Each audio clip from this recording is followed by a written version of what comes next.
Such a nag. Yeah, you're live now. All the time, just. Oh, you should be on time. Where is the? Yeah, where's the countdown? You were saying some interesting things, so I thought I'd just. Before we start, we need to wish Lawrence Gill some luck with his dissertation. Good luck. And he's got the Gloria Cubana Britannicas extra for when he's finished. Oh. One each for him and his partner. Badass cigar. That's a pretty awesome cigar, man. Well done. Did I review that? Have we reviewed that on the channel? I think we have, right? Yeah, I did review that. It's the new regional edition because it's in the name. I'm obviously sleepy today. Ray, get off your phone, man. He's going to need it after he writes about Saudi Arabian and Iranian foreign policy towards each other. Hey, at least it's not public, right? What are you both talking about? Shut up, man. Get off your phone. We're on a live stream, Something man. important, man. What's important? Something. What happened? Nothing. Okay. Everything cool? Yeah, it's all cool. Okay. Well, pick up your cigar, man. Act like you're on a live stream. Are we live? Yeah, we're live. We've Why been live. didn't count 5, 4, 3, He 2? didn't count to zero. He was just like, oh, Usman's saying something stupid. Let me put him live. Let everyone listen to this numpty.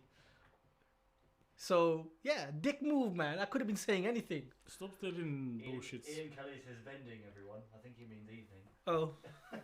Evening. Vending is not the machine which Yeah. you put money, they give you pounds or something. Did you take this band off before you started? No. Oh. I smoked through it. Okay, well, I better do an intro, right? Let's Hello, go. and welcome to our live stream. We don't have a sponsor. Yeah. So, if you want to sponsor us, come talk to us. Alex will arrange things. Our people will speak to your people. Yeah, fucking, I can't even say that out loud without cringing. So yeah, welcome to another live stream. I haven't posted any other kind of videos in a while, have I? I've been really lazy, man. I haven't posted like the Zippo lighter review, the couple of cigar reviews that I've filmed that I haven't posted. I've got the Le Fin Lamb cutter review that I keep saying I've filmed and I need to post that one. I've got the stuff. Yeah, I got that case that I need to post. I mean, I've done all the filming. I just need to post the video. I'm being really lazy, man. We've just been doing the live streams. I've been enjoying the live streams. I'm not gonna lie, because I get to smoke while we're filming, right? It's one of the best things ever. Let's make a live stream with eating a sushi. Oh, They no. will be enjoying No, people. man. No, man. Listen, you can eat sushi, but I don't want that kind of breath.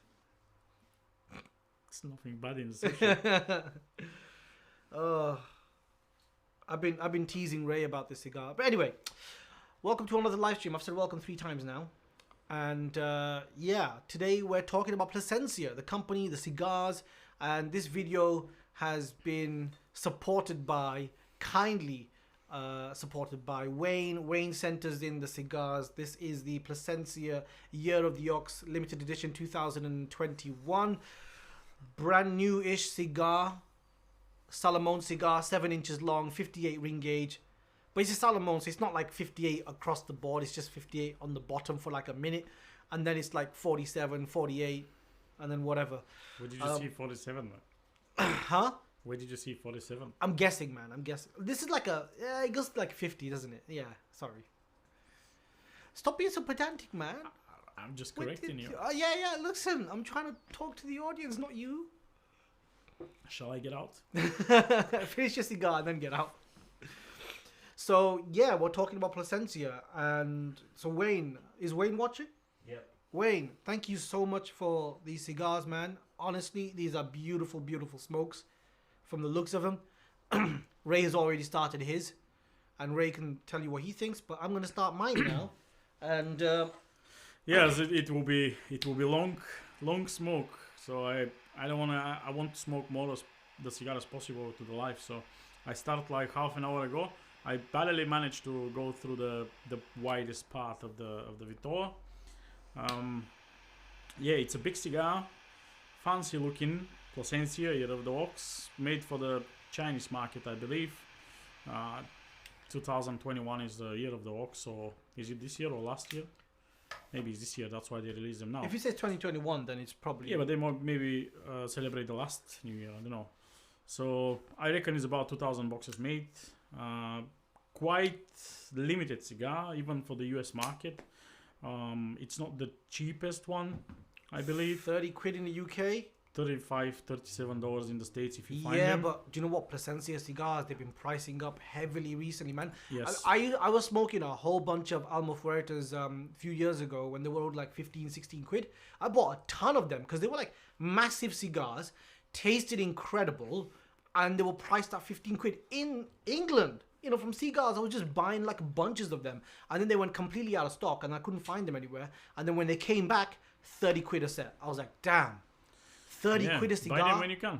That's the best case scenario. Why you burn that charcoal? I don't know, man. I just ruined it. Yeah, you just charcoal it. I did, man. I did.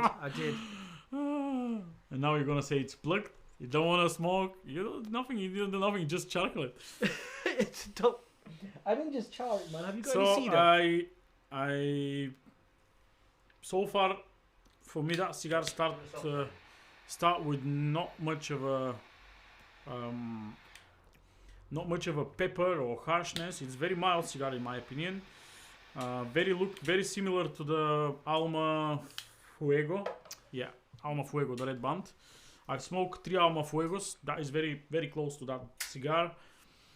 Little bit dry on the aftertaste, grassy, acidity, which is not many cigars have that acidiness in them. You know, that like sour acid or something. I'm getting like a tangy flavor. It's not bad on the flavor. Construction is considered a Vitola, which usually sometimes is problematic. I reckon it's alright. The ash is a little bit flaky, but it's solid. Ooh, yeah. This is stuck on the glue, man. This is gonna cause. So yeah, I'm so yeah. Usman almost ruined his cigar. It's Look a at that, Novi. man. The freaking It's band Novi. ripped off a piece. Smoke through the band. Smoke through the band. Flavor in it. Extra glue. Ink, paper. Healthy stuff. Healthy. Yeah. Yeah. It's all from trees. It's cool. Yeah, my cigar. I'm gonna have problems with this. Stop being judgmental. No. It's because that. Nothing gonna happen. I'm telling you, man. That's gonna crack open. It's not that fully packed there. It's soft. Mine is. Look how much draw I'm getting. You choose one. You choose which one to keep for Yeah, yourself. because I didn't want to give you the plugged one. Why? Because I'm You courteous. want to start complaining because you're always complaining about the plugged and stuff. That's why. You know I'm not 'Cause gonna complain. yeah. I'm gonna go through the. If it's plugged, I'm gonna just carry on smoking. Then I could turn around and say, yeah, all you guys are saying Cubans are all plugged. Yeah, right. No, I'm kidding, man. This isn't plugged. It's just beginning stages, man. You know, it's a Solomon. Andre's saying you should let the cigar heat up before you take your band off us, man. Andre, listen, man. Exactly. I smoke the. I remove the band literally when the line of the ash go next to the band and start dark. My ash is right there. That's where the band was. Look at where it is. Move the band. It was stuck. The glue was actually on the wrapper. Heat it. Lighter. I hate you all, man. Today, what is it? Dick on us Monday. Well, I won't tell you what Georgie said then. What did Georgie say? What did Georgie say? Apparently you're being a baby again. Yeah, probably. Yep. I am. Yeah, I know. It's the baby of the group. And Alex is the youngest. Yeah, but doesn't make him a baby. Oh, it's because of the he's a beard. young man. Alex is like you've got the biggest beard. Alex has the second biggest. I'm just gonna stubble. Where's yours?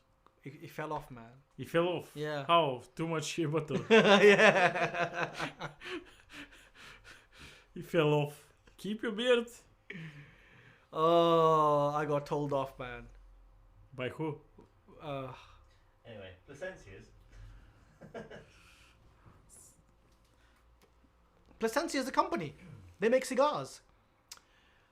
I believe they're based in Honduras. No, they're based in Miami, right? They're based in Nicaragua, man. Whatever, man. They've got an address in Miami, okay? Almost everyone may have an address in Miami. I'm going to say they're based in Miami. No, they're based in Nicaragua. The farms are, right? Yeah. What about the production? Are they still based in Honduras?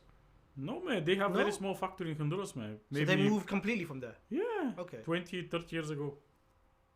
They're not in Honduras. They might have some small factory there, but I don't think they made anything decent there. They're Nicaraguan. They're one of the Nicaraguans' biggest company. Basically, as far as I know, and I could be wrong, all the cigars that I know of are Nicaraguan puros. No. All the cigars I know of, anyway. No, they make cigars for 20, 30 companies. No, Plasencia Cigars. Plasencia Cigars? I'm talking Plasencia They Cigars, have not talking about cigars they make for other people. major lines. Alma Fuerte, Alma Fuega, Alma del Campo, and the Reserva. They have the Cosecha 146. I don't know They about have that the original, Original Reserva, sorry, yeah. before being organic reserve or something, the 100% organic cigar. So they have like 6-7 lines. They have some budget smokes which are not really available in Europe. I think they're available in States only. This isn't like a. I can't place my finger on the flavors. Because you're smoking still the charcoal. You overburned that one. I fucked it up. I'm not gonna lie. I fucked this up I know. big time. So you have a great cigar and you just ruin it, and now you're gonna say whole time there is no flavor. No, I didn't say that. I said the flavors like. Actually, I like the flavor. I like the flavor. It's just I don't know what it is. I can't put my finger on what it is. I should have used a soft flame lighter because this. I offer you one. You did, but I use 4 jet, quadruple jet or whatever it's called. But by the time Alex offered me this soft flame lighter, I'd already fucked it up. So it was like, it's already done now. What am I gonna do? Char it even more. Nah, an inch in, it should be fine. Shut up. Ray's impression of Usman needs to become an actual feature of the podcast. What was the impression? What did you do? I don't know, you're always doing one. Yeah. It's a pinch shot. Hey, you can't say that word. I don't know what that even mean. I'm a foreign guy, man. I'm the guy from abroad. We should swap seats in it. I can always say whatever I want, and I have an excuse because I'm not native English, so Benchwood is in English. whatever it's come from.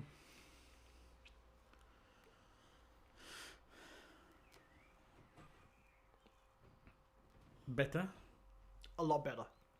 A lot better. A heck of a lot better. You see, it's not plugged. I didn't say it was plugged. Yeah, man. you told. I was just being before the an video. asshole. Usman have the 2 cigars, make a picture for the thumbnail or whatever, and let me tell you before I carry on with the story. Let me tell you how long he take the picture for the thumbnails. About 75 shoots. Alex, so I can't believe. I took 11 pictures. 11 and okay? he realized don't have the SD card inside. So yeah, he take the cigars, make the thumbnail, and when I ask him let's bring the cigars to start smoking, he bring them, he look at them like 10 minutes, he just touching everywhere, see if it's anything inside. He pick one and say I'm gonna smoke that because it's plugged. How do you know it's plugged? He even didn't cut the cigar and I was dicking about, man. I just wanted to see your reaction, and then clearly I got a reaction. Yeah, you've got the reaction, and you've got my topic for tonight. What is the plugged cigars? Oh, I'm gonna have to wait. Yeah. So Plasencia, Don Plasencia started the company in what 18 something. Gavin just sent us $4.99.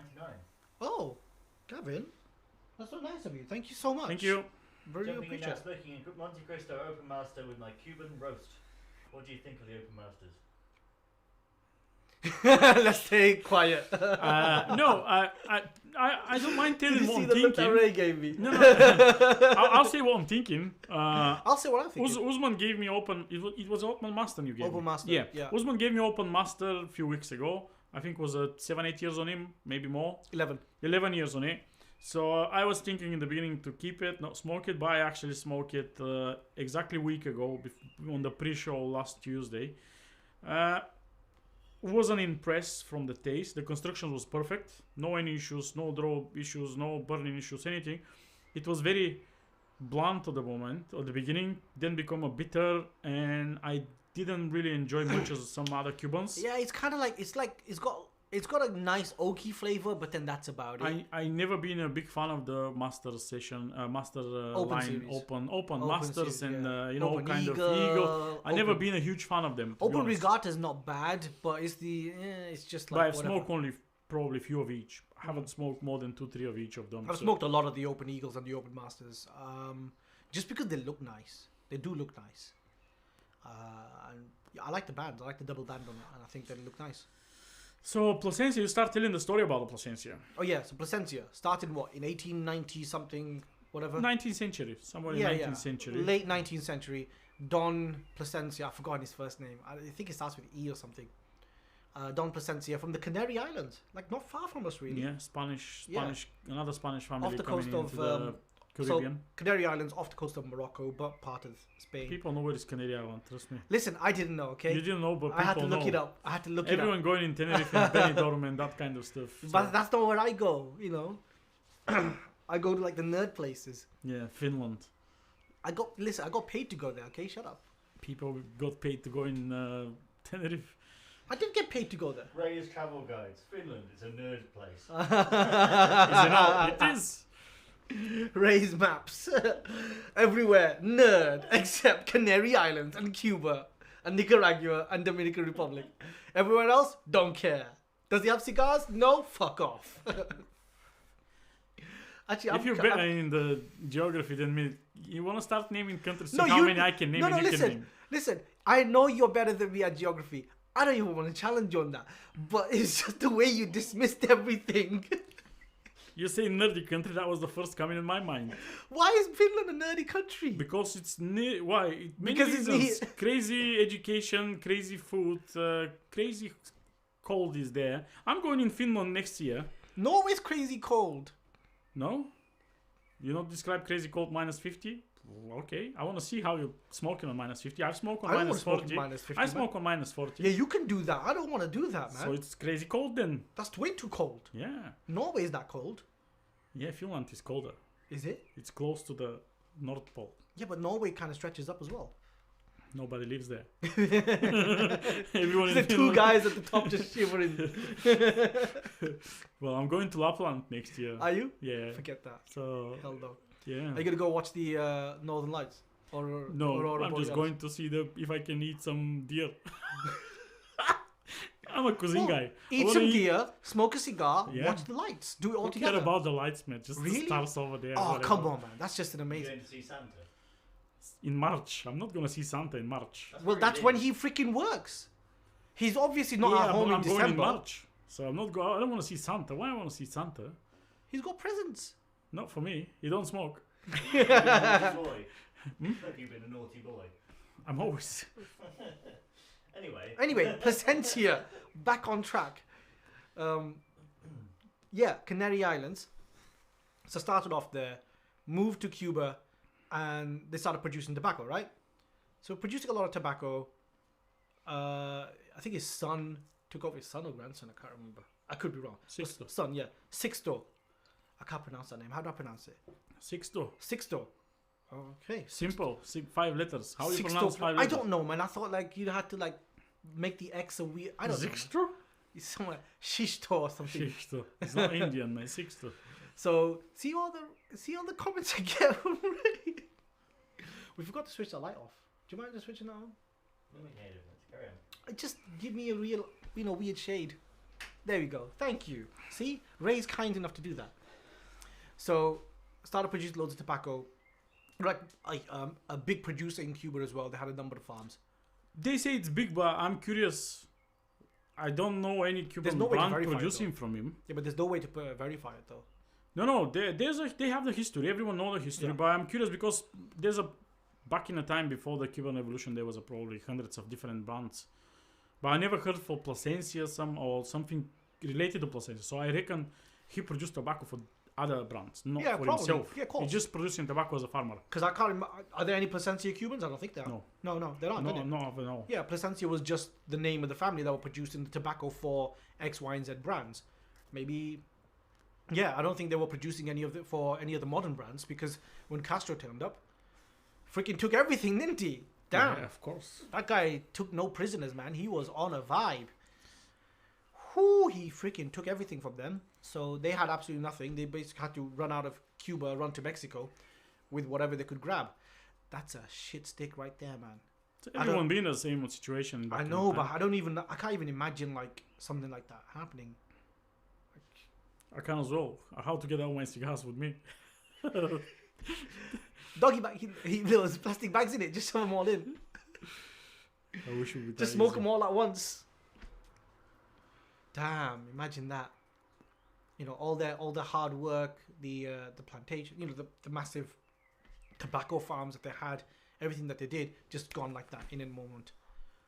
Castro come and basically took over everything. So, yeah, that's a bit of a shit stick there. Moved to Mexico. They moved to Nicaragua first. Started producing tobacco there.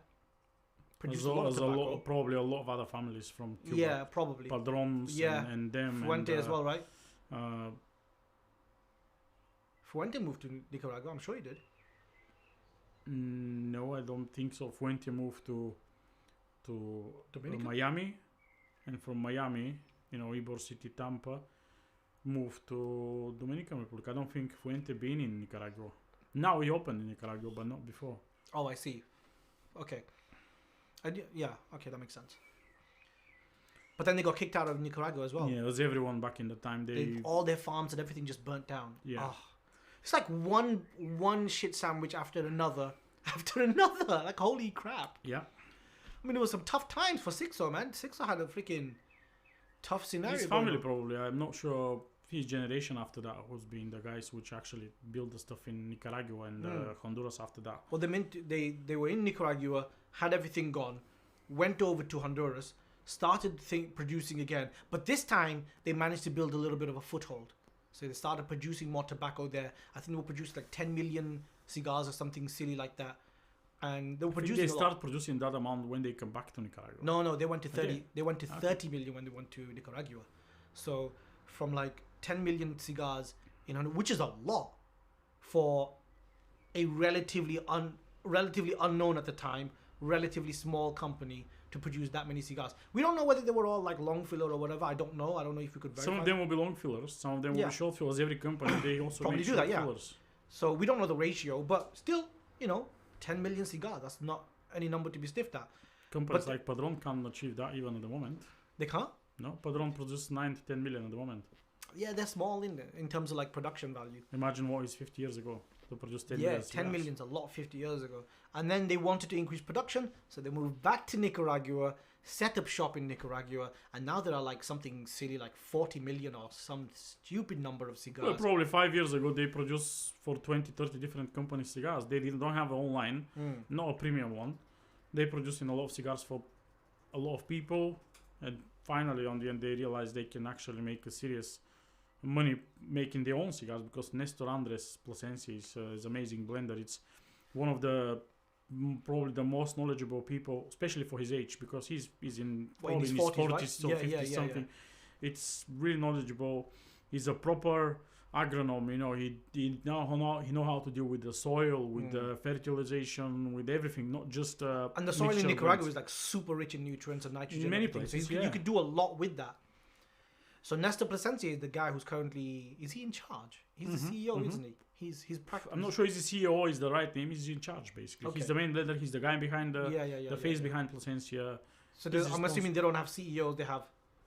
I don't know what's the hierarchy in there. Is he a don?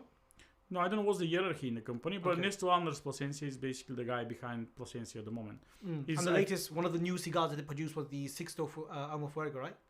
Almafuerte. Well, he produced all his lines. Yeah. He blended all his lines, all the lines. No, one of the newest ones that they produced. The newest is 6-1. And that was the green one, the green box. Yeah. And that's the Fuerte series, which is kind of basically going back to his... 6-2 was the first one. They produce a 6-1 now. Yeah. Big fat cigar. Oh, God, this pepper in this, I'm really enjoying the pepper. Yeah. I don't have any pepper in mine. Not a single touch of pepper. No, listen, but the pepper is like flavorful pepper. It's not like... when you just get like black pepper and it's just like whatever. It's not that. This is like... White pepper? No, this is like actual peppers, but like really flavorful. It's like a very vegetal type flavor, but in a very nice way. I'm enjoying this. Nothing on retro even. Really? That's what I say in the beginning. I don't have any single touch of pepper. I'm getting a lot of pepper, but it's not like a pepper bomb in a bad way. It's like really lots of flavorful peppers. Like peppers instead of pepper.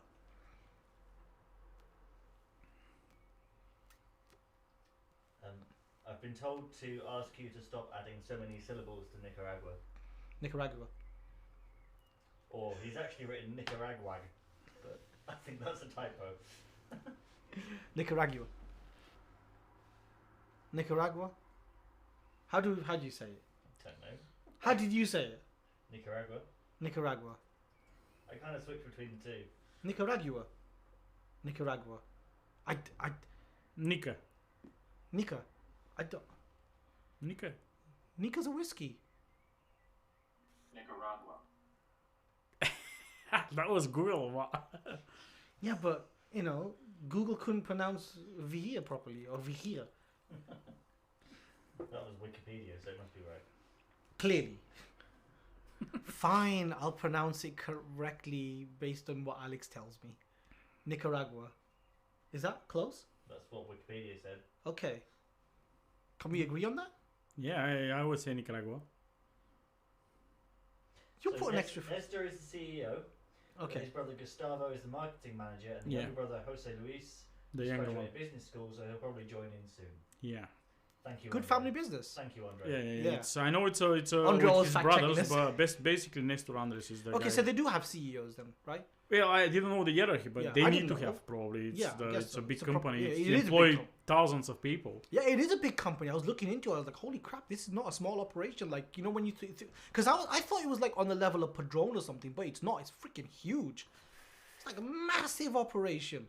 Padron is a big-ish company, relatively speaking, to like compared to some of the boutique brands. It's actually a very small company. No, compared to boutique brands, I'm saying. Well, there's a boutique brands have employing more people than Padron. Do you think? Yeah. Okay. Well, I thought Plasencia was on that level until I started looking into it, and I was like, damn, Plasencia is not a small fry. They're freaking huge. Imagine Plasencia producing 1/3 of the Cuban cigars. Exactly. That's ridiculous, man. From 170 million, they produce 40 million by themselves. Is Wow. 170 the official of Nicaragua? No. Cuba. Cuba Cuba produces is 120. 120. 120. I thought it was 170. Mm. That's what I was told. Never produced that much. Yeah, with the fakes, yeah. With the beach ones, yeah, probably that. Close. Listen, man, I got this information. Who told me 170? Even on the festival, they say what about 110, I think, this year. Was it? Okay, I got that wrong. Then clearly I wasn't paying attention. I was too busy smoking the cigar instead of watching the actual stream. By the way, Wikipedia was American. Google says British. Agrees with you. Thank you. I'm in England. Nicaragua. Yeah. That's how I've been taught. Ask German one, see how you're gonna say it. Ian's asking whether any Americans can say the one that begins with W that's on the sauce. Worcester? Worcester? Worcester sauce. Worcester. Worcestershire. Anyway. Worcester. Oh, my favourite one is Chester aluminum. Sheely. Aluminum. Oh God. Listen, I know guys in America, we love you, but aluminum. Aluminium, thank you. Anyway, So I was right then. Nicaragua. well, Ryan's American, so. Oh, okay. Well, fair enough. No, if you've got a different way of pronouncing it, that's just what it is, isn't it? But it's wrong. How is it wrong? That's how people pronounce it in America. Let's talk something. Okay, I'm gonna tell you something about this cigar though. Go on. So first thing, first inch of the cigar, my fault. I know that. Okay, you don't need to rub it in. I get that. So you just burn like 5 pounds of the cigar. You just ruined 5 pounds. 5 pounds of the cigar just gone. Sorry, Wayne. But now, yeah, I'm getting a lot of like tangy, peppery flavors. I'm enjoying this. I know you're kind of looking at yours thinking, oh, yours is a bit bland. Is it? It's not bland. No, it's is not it? bland. It's a more grassy acidity, that kind of stuff. It's very similar to the Alma Fuego, to be honest. Even looking like Alma Fuego. No, I didn't like the Alma Fuego. I told I you, thought it was I bland. smoked 3 Alma Fuego. First one was awful. The second was amazing. The Mm. third one was literally 50-50. Yeah, you did say that. So But for I've the- only smoked 2 of them. I would to be say fair. for me that is not bad, not amazing cigar Mm. so far, because I smoked 3 complete different in each other. I've only But that smoked is 2 of similar. I've only smoked 2 of them, so I can't really. Maybe it's unfair for me to judge it too harshly, but whenever I smoked an Alma Fuerte, I've always enjoyed it. Alma Fuerte is just badass cigar. I think they've completely outdone themselves with that cigar. But the price, man. I mean, technically it's worth it because it is a big cigar. $7.58. Come on, man, Salomon cigar. nothing worth more than $3. Well, that's what you spend to make a cigar. Shut up, man. Shut up. Maybe in materials, but not. Yeah. That's the cost for labor and materials. No, but the cost of it is going into R&D, is going into the blending, Yeah, all of course. the cost, marketing, you know the where the extra stuff presentation. going exactly to hire a team of reps in the States, to hire directors of sales, to hire all that distributions, even to go on the shows. All that affect the costs. Of course To go it on the does. crazy TPA, CPA, PPA, whatever shows are in America. PPA, TPA, CPA. They all kind of stuff like that. They've always So- got some events, right? Because they want to so, get together and smoke Yeah, if you cigars. go on that kind of events, you pay a lot of money to get a stand Mm. and etc. And that affect even every travel. Imagine Nestor Plasencia making a tour in Europe or anything. Yeah. That's a lot of money. Well, of as course well. it is, but that obviously factors into the cost. But that's not what's really pushed up the price this time, because the price has gone up so dramatically, it's just ridiculous. We're talking like within 6 months, it went from like 17.99 to like 25, and now it's 32 pounds. So it's jumped really, really quickly. Do you think that is because it's a cigar? I was planning to add that topic to mention that topic because that's cigar which targeting a lot Chinese market. It's Year of the Ox. Cigar which is Possibly. made for No, I think it's because of the demand. Because the demand slowly kind of crept up. When I was buying them, But that is 2,000 boxes made. That's it. no, I'm not talking about this. Which I'm one? talking about Amo Fuerte. Fuerte. Okay. Yeah. So Fuerte, when I was buying them, they were kind of still new-ish. They weren't like, not a lot of people were smoking. I'm not saying that I was like the first few people. I'm not saying that. But I'm like, not a lot of people were smoking them. Even the reviews, like there weren't that many reviews or whatever, right? It was just like one of those odd cigars that people find and be like, yeah, let me try this one. It was one of them ones. And I smoked it, loved the hell out of it, bought a ton of them. And then I went back to try and buy them again, completely out of stock. Everywhere. Out of stock everywhere. So it's something. Do you think It's the demand. Do you Which think really, the retailers play with the price?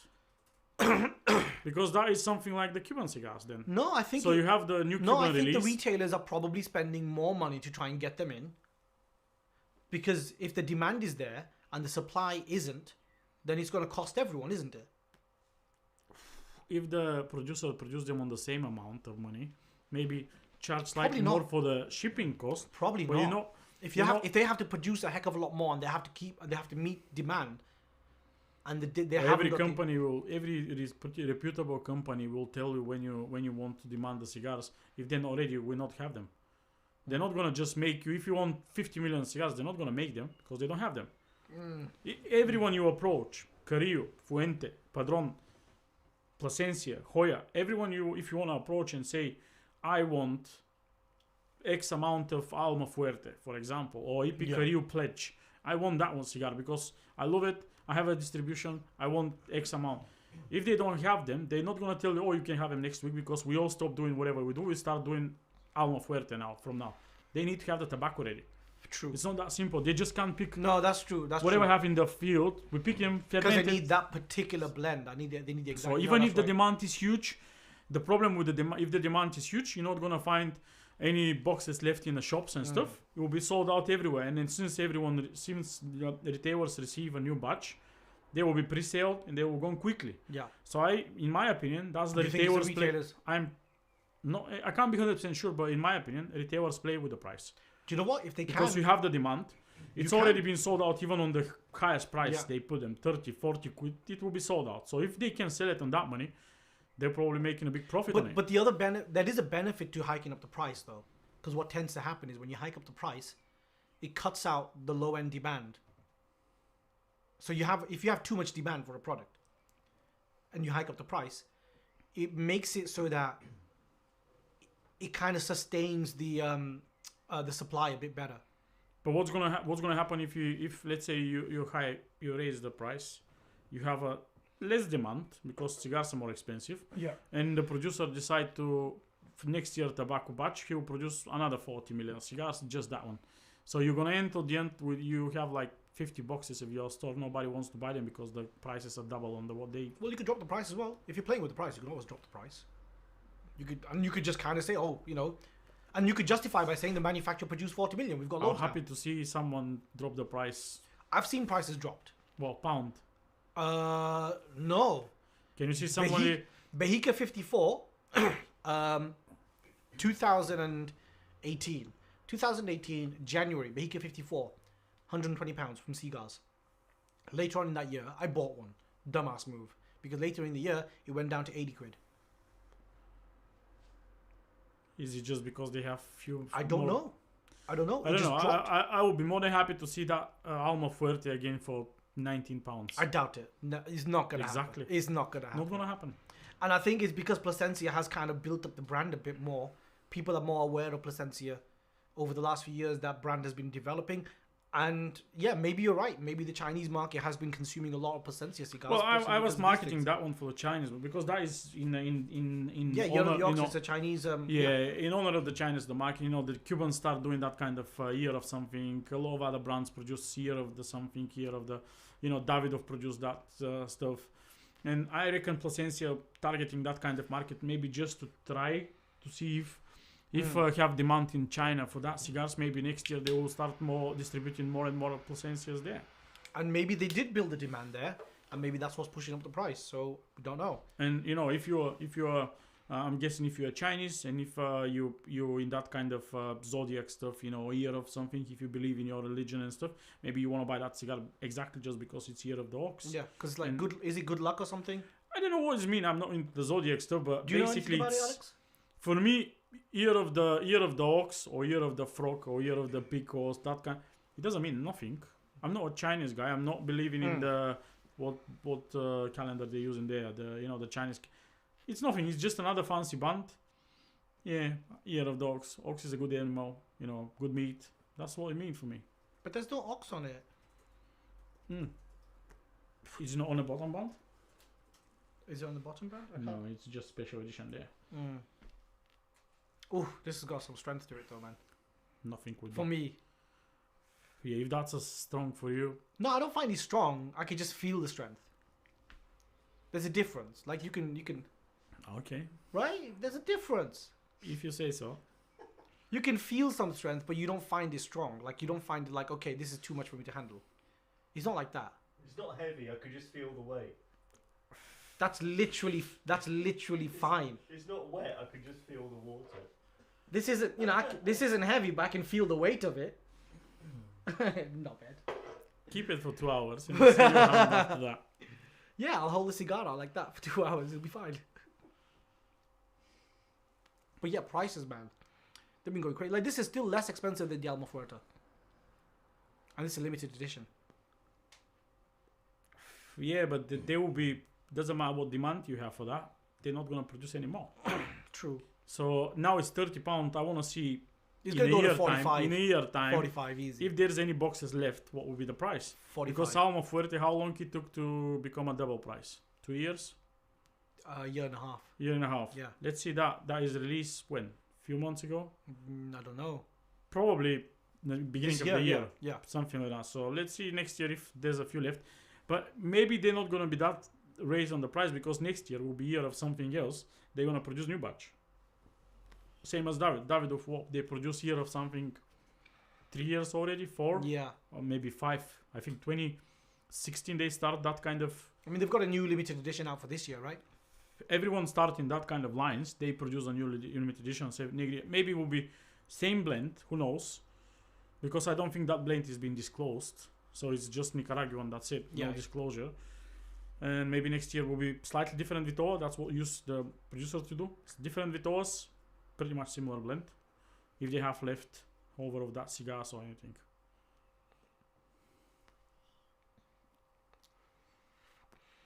Okay. Pepperiness has gone down.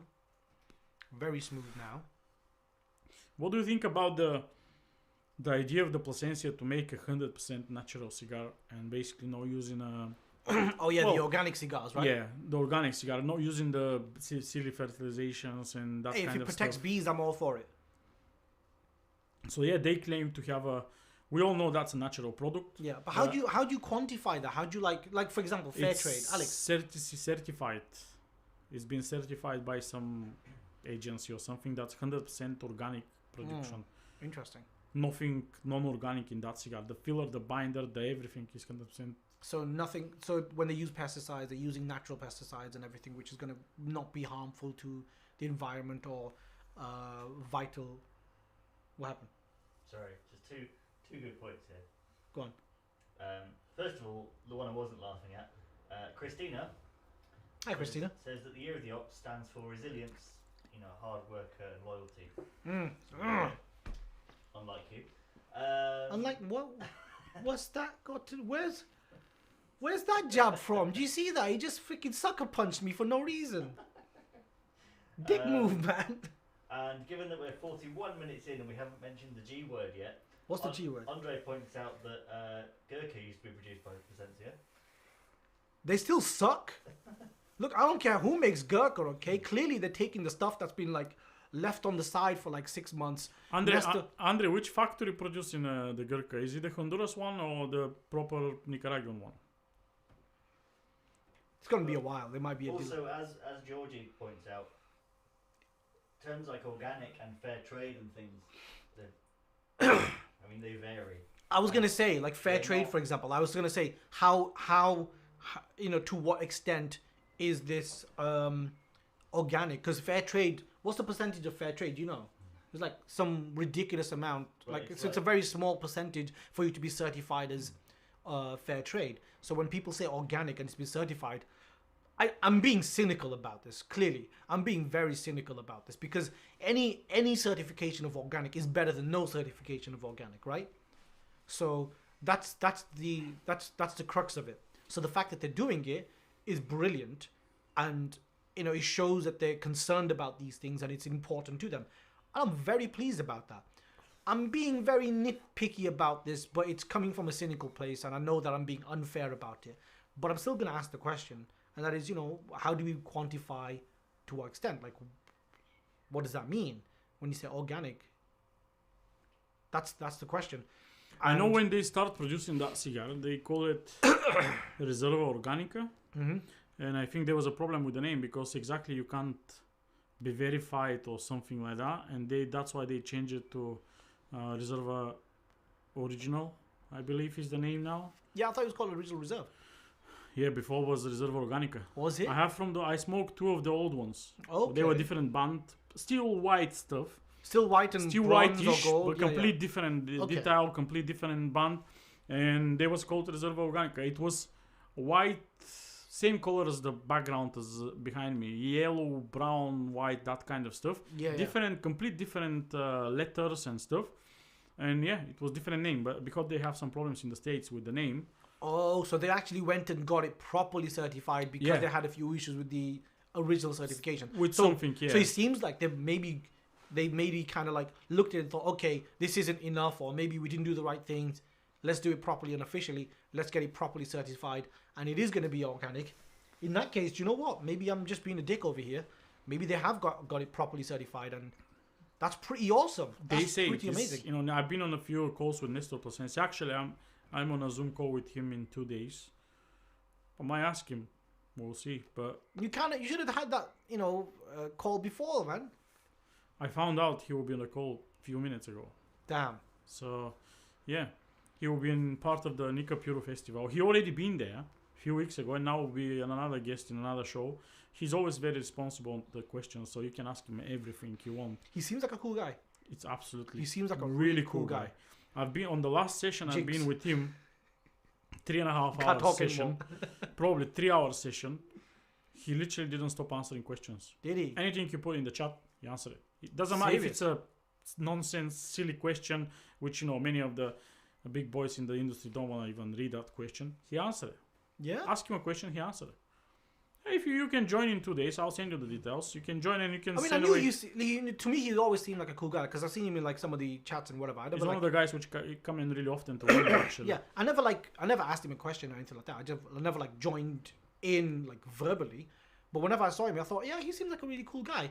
But the fact that he's answering every single question, one, that shows that he genuinely cares about his brand. Like he really, you gotta really care about your brand. You have a lot of knowledge, so basically you can't just. Well, obviously he has a lot of knowledge. I think that's pretty obvious. Yeah, but you can ask him for fertilization. Someone asked him last time a lot of questions about the fertilization and some other processes around that. He just answered them. You don't need. Oh, I have a guy who's doing that in my farm. Oh, he wasn't trying to be all cryptic about it and trying to hide this and all that. No, he just started explaining really specific details about all the processes and etc.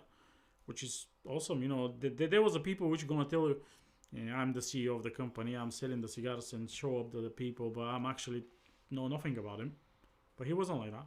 I don't know. I think a lot of CEOs, a lot of people in the cigar industry tend to take an interest in what's actually happening, and that's one of the things I like about the cigar. Maybe in my experience, you're smiling at me, but in my experience, I found that a lot of people who I could be wrong, but I've always had like a positive vibe from people where people there's a lot of positive, of course, Yeah. vibes, but not everyone in big companies know all the stuff behind in the whole process and everything. No, I don't expect Some them of to know them everything. living in Miami and the factories down in Honduras, they go twice in a year or 3 times in a year, visiting them. Yeah, they know a lot of stuff, the blend, etc. They used to know it, but they don't know what's happened actually down there. Okay. But next to Plasencia is down there.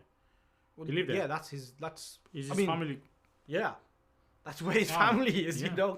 They've been growing tobacco for so long that they know exactly what they're doing in that regard. I mean, they've been growing tobacco for like more than 100 years, right? So 100, yeah, clearly they know what they're doing in that regard, and that's why. You keep making fun of me saying, "Oh, you only smoke Cubans." Or I smoke Plasencia. I love Plasencia cigars. I'm a big fan of Plasencia cigars.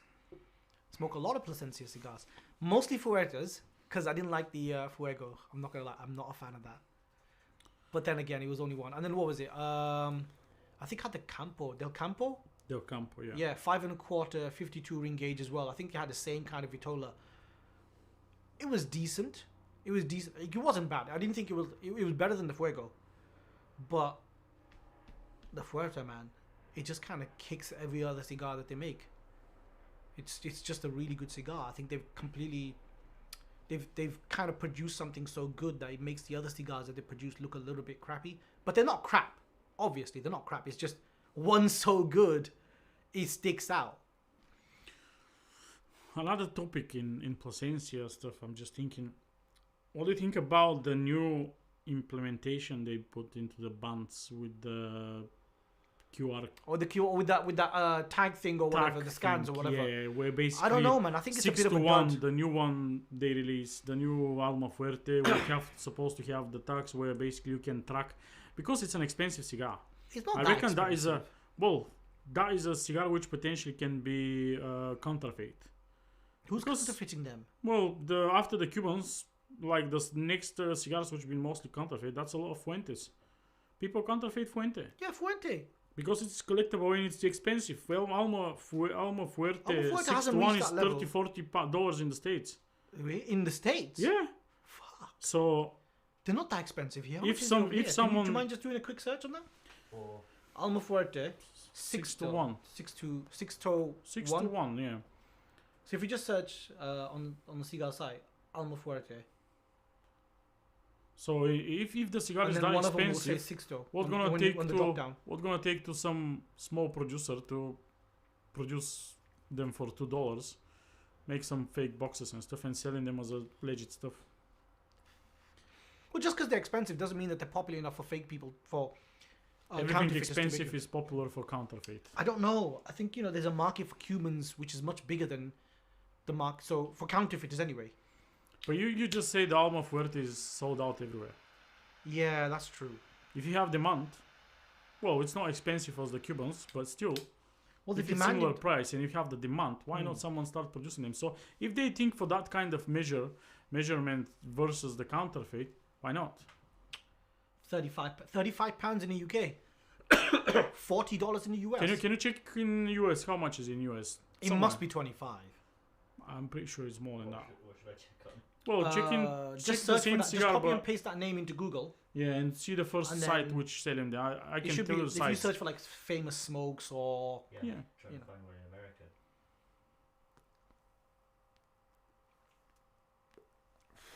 And also the idea is not only counterfeit cigars, it's just give you an information about when it's made, factory, maybe who's the blender roller. I don't know. I mean, Because I think all of what- that information can be put in a QR code. And I What think what the Padron do? Mhm. If you buy a box of Padron, inside the box always have a small label Yeah. which say month. $35. Sorry. Wow. There we go. How are we selling them so cheap then? Well, that's Because we on wait. $210 for a box of 6. Yeah. Sorry, show me. Do you mind showing me? $210 for box of 6. Wait. They're box of 6 Sorry. or 8. Is it not 8? Has to be 8. Oh no, sorry, that's a box of 10. My 10. bad. Yeah, 5 200 on and the- what? So $21. $21. Okay, yeah. So about right. About right. But yeah, what I was trying mentioning the Padron. They put a label inside, paper label, which say month, year, Yeah. rolled by, Yeah. Yeah. binder, It's like by, handwritten. handwritten. Exactly. Yeah. So they put the name on the person which actually rolled that cigars, bind, the bunchero, the rolero, Yeah. everything is in that box. If you have any problems, you can track back to them and say, I've got box that number with that guy, and they can probably send you another one or replace them or anything like that. Do they do that?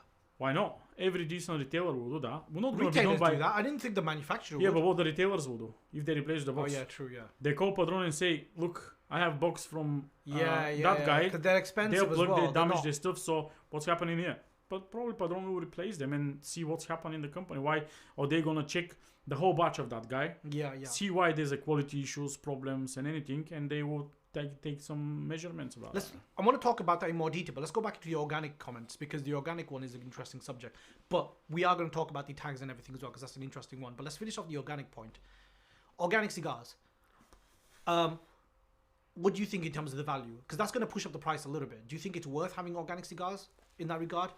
Like, do you think not from a personal perspective, not from what you and I think from a personal perspective. I'm talking about from the market. Do you think that customers are going to be interested? There will be customers for them. There's a guys who look, they're vegans. They're vegans. Well, these are all vegan, aren't they? Well, there's a guys which care about the environment. They don't touch anything which have. They eat only organic food, organic fruits, and maybe me and you don't eat only organic food. But there's a people which literally buy everything to be fully organic, even the meat and everything to be organic. And if they smoke cigars, maybe they will prefer to smoke cigars which are certified as a fully organic and offer that. They will have that niche. No one, as far as I know, there is no other company producing anything similar like that, which is certified organic. I thought cigar. in Nicaragua, like a more than one producer was producing. No one have certified organic cigar. It's just Plasencia. There's just Plasencia. So people with are claiming only that organic. line. So people are claiming organic, but it's not certified. Yeah, probably because it's not that easy to do that, and you need a lot of effort and probably money and it's not just to send 5 cigars to some company and say, oh, that's an organic, you can taste it, but you produce another 35,000 of them and they're all full with From the same field with the same sprays and everything. Yeah. So I reckon the field and everything need to be checked, and probably on a regular basis, not like once in a life and anything, probably every few months, year or every crop. And so the certification is probably something which is going to be quite costly. Probably Makes sense. Makes sense. There's a niche. Do we need more of them? From an environmental standpoint, yeah, but from a capitalist perspective, I don't know how impactful that is going to be. I don't know how many people out there who are actually going to be looking at cigars thinking, oh, this isn't organic, so I'm not going to... For example, Cubans are not going to be...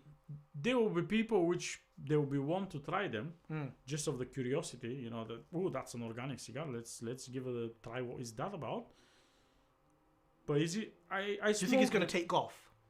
No, they will carry on producing them. No, do you think it's going to take off in popularity to a point where it becomes more mainstream? If it stay only with Plasencia, yes.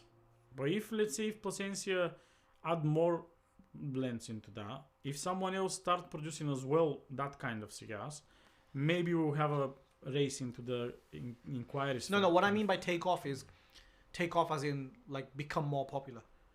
Yeah, you think the same thing. It will not be popular if Plasencia carry on only with that cigar. Okay, so they need to do more. If they need to make it famous, they need to make it something which is they need to make a different proper feature. Blends. Yeah, they need to make maybe more blends of that organic cigar. Different, let's say Alma Fuerte to become organic one.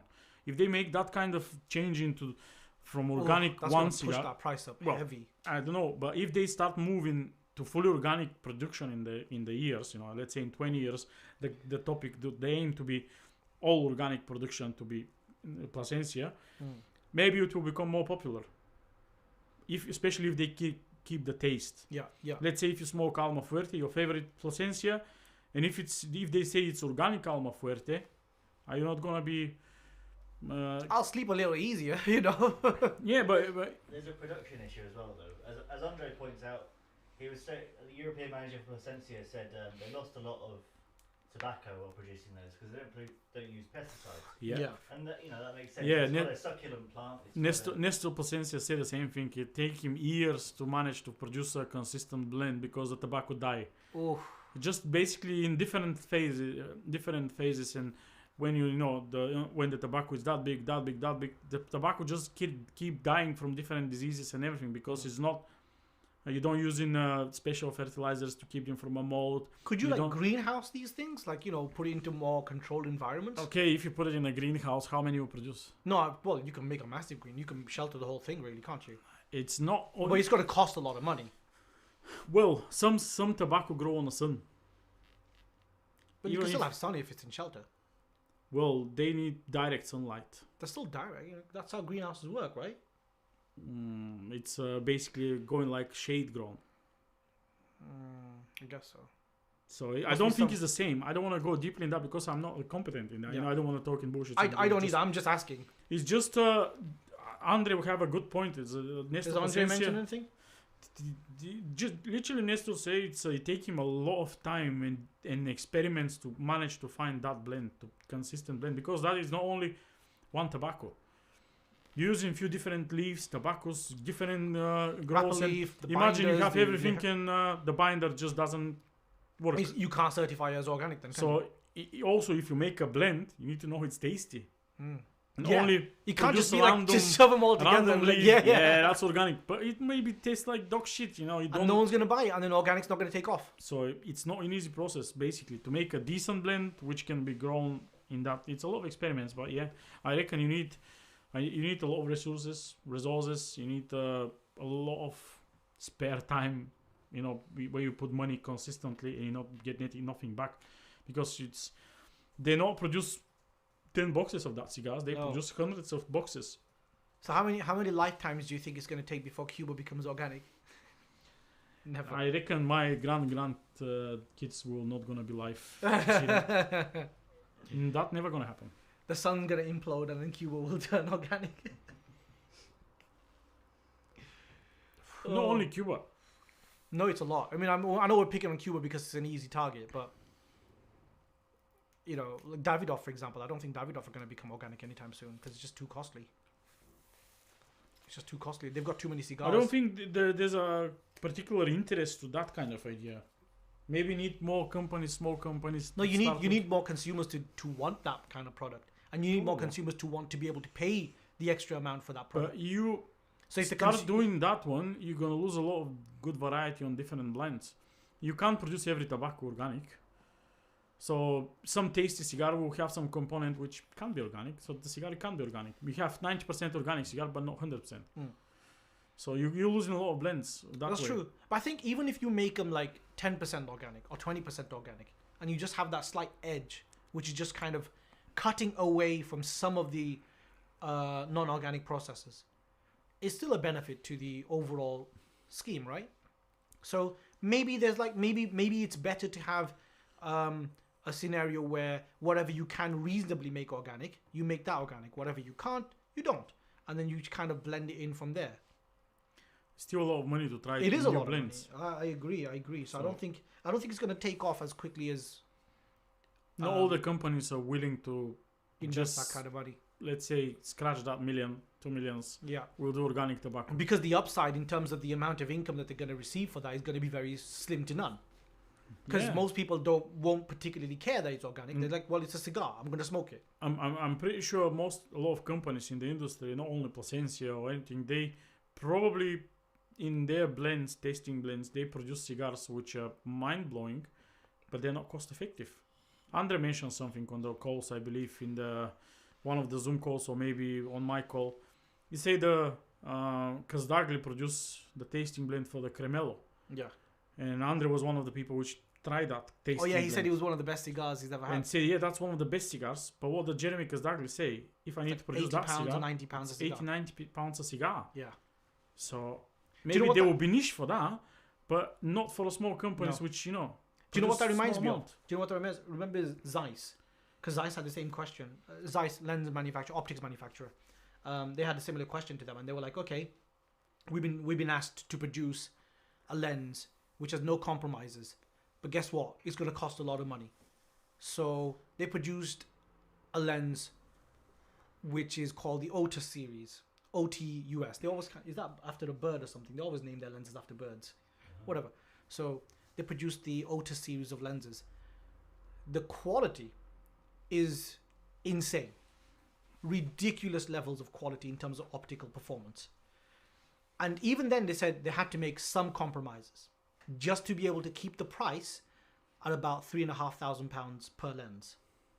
$3,500 for a lens, and that's expensive. Now it's gone up to like £4,000 or something because, you know, production or whatever and costs have increased. But just to be able to produce that lens with some compromises, and even then, optically, it's like one of the best. Even now, it's like what, 5, maybe 10 years old.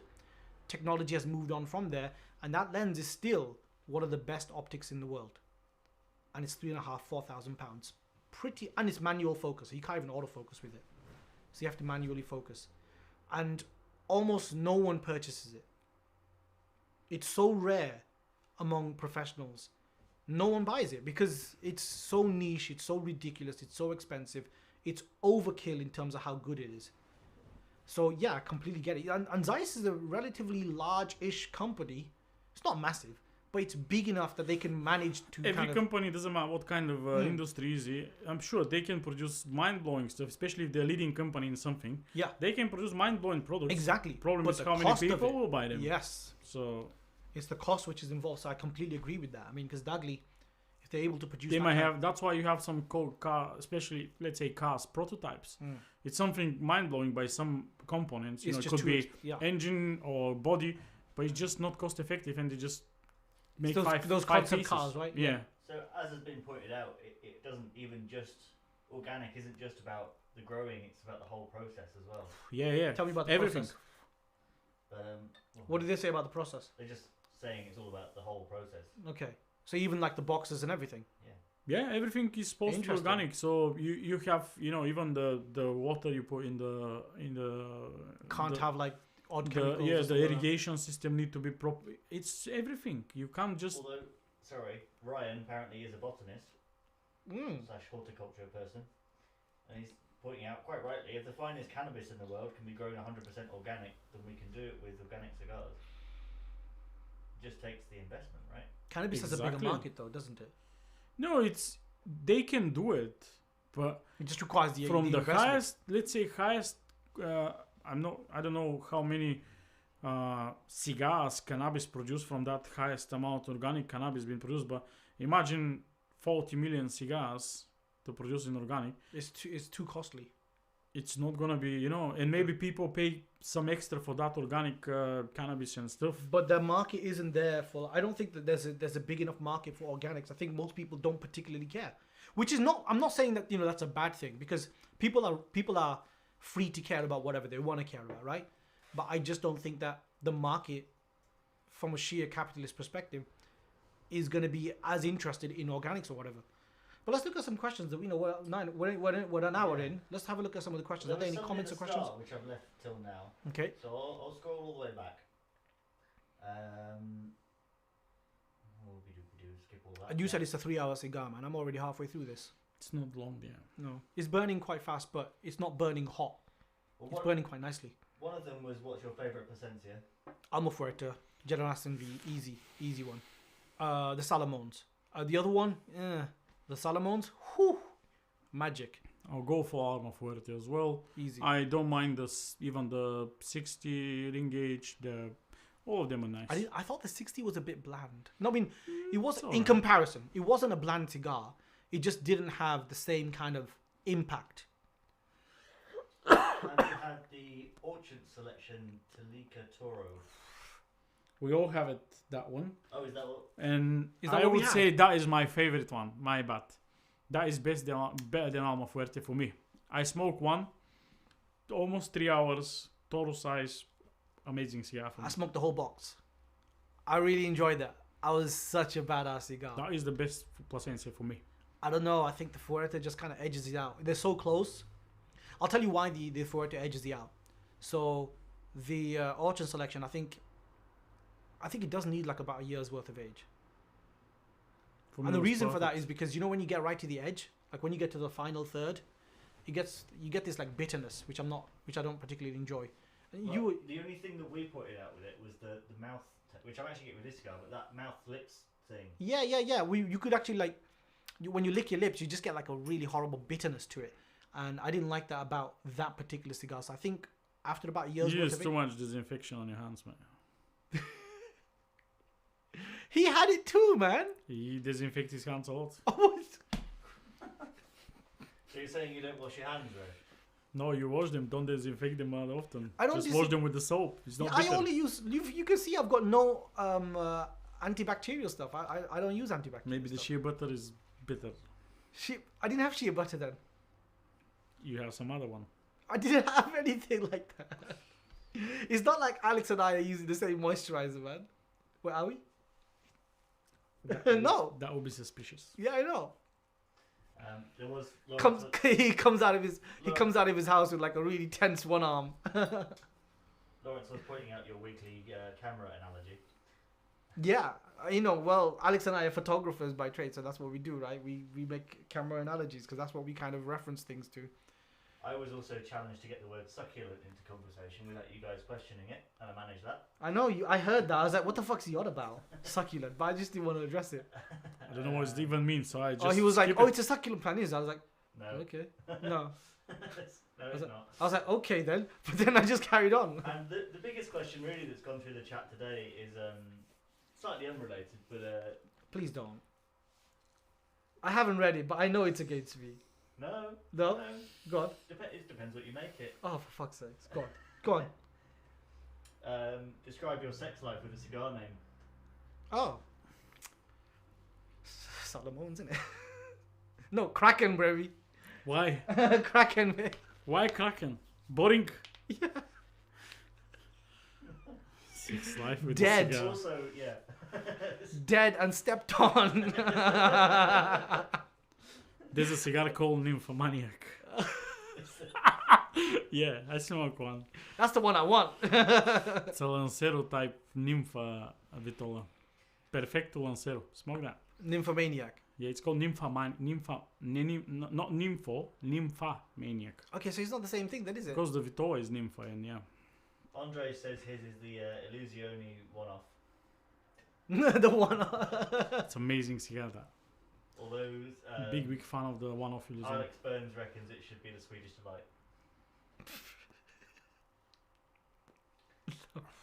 Or it's the Arturo Fuente short story. That's a good one.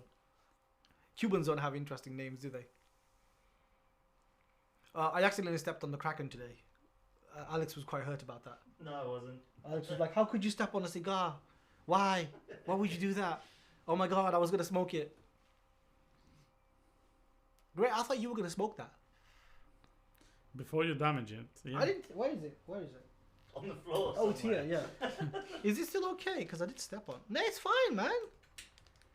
It's got a crack in the wrapper. Who cares? It's not like it's going to taste good. Just Good. use some sellotape, man. It's got a crack in the wrapper. Let me see. So, does it feel familiar?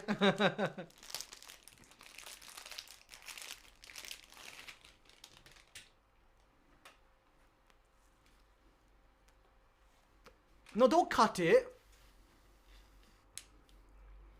No, don't. Oh, for God's sakes.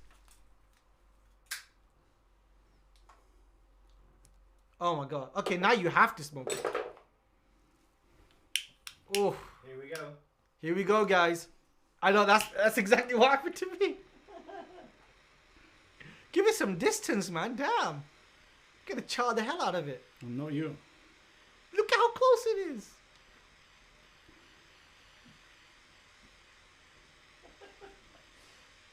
This is taking a turn. I was not expecting this. Apparently Gurkha has one the same size, so Yeah, it's not lit, man. It's not even close it's to not lit. even close to lit.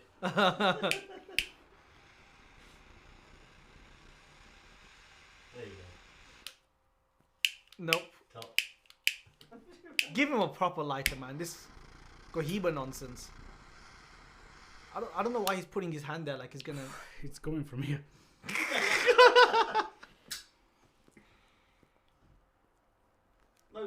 getting air from somewhere else. I can't. You know, it's lit, but it doesn't have the flow. It's not lit, man. Ray, kind of suits you. Why is Ray looking around with that? So for anyone just listening to this and not watching it in the future. Yeah, Ray's smoking a cigar that's very emasculating. I feel like Getting this is air from somewhere. I mean, we haven't monetized this video, but I feel like if it were, this is the moment where it get demonetized. Ray, you gotta cross your legs and smoke this. Dud, right? Dud. Surely Usman has to smoke the 8x80 Gurkha at some point. Fuck that. I'm sorry about swearing, but fuck that. Hell no. You can realize how different they. Yeah, one tastes like ass. It doesn't taste actually or nothing. It's not bad. It doesn't taste. It's That's just. you know why you can't taste? Because So you I can't have even a- get a draw through. I have a taste here Mm. and nothing here.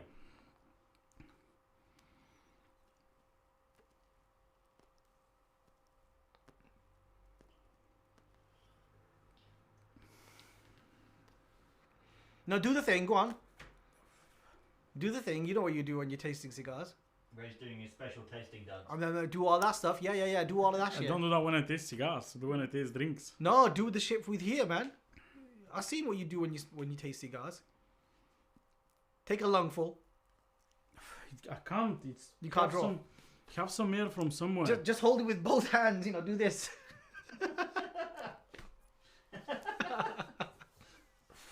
I can't understand where the air's You gotta from. wrap your hand around it, man. Somewhere here, man. I'll get you some sellotape. Yeah. It's not a flute, man. As Andre said, how did we come to this? I'm not sure Because he myself. keep pissing me off that I didn't smoke that cigar. I have it on the video now. You see, I've smoked that cigar. Finally, because here's what it is, right? when I was first gonna get that cigar, Ray was like, "Oh, which cigar you getting?" So I was like, "Oh, I'm gonna get the Kraken." So he's like, "Oh, can you get me one as well?" I was like, "Really? You sure?" And he goes, "Yeah, it's shit, but can you get me one as well?" I was like, "If it's shit, why'd you want one?" He goes, "Oh, because I could do a Tell the review on true it." story. Stop talking shit. You said that. I said, if they wants to review them, they need to give us No. money. You said if you asked say, me, you were like, "Usman, do you want me to review it?" So I was like, "I mean, if you want, but if you're telling me it's a shit cigar, then you know." But I say I don't mind reviewing it. If the people wants to review something, yeah, I'll smoke it. Okay, do you want me to review? But yeah, I can't because it's broken. Because I stepped on it.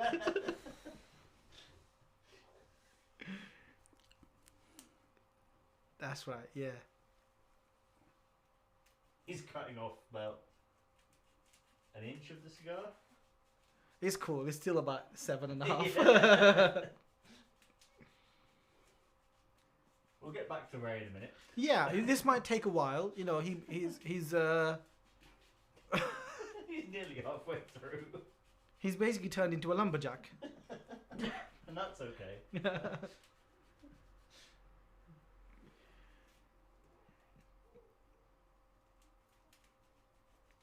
Fuck you. Show people what you're doing.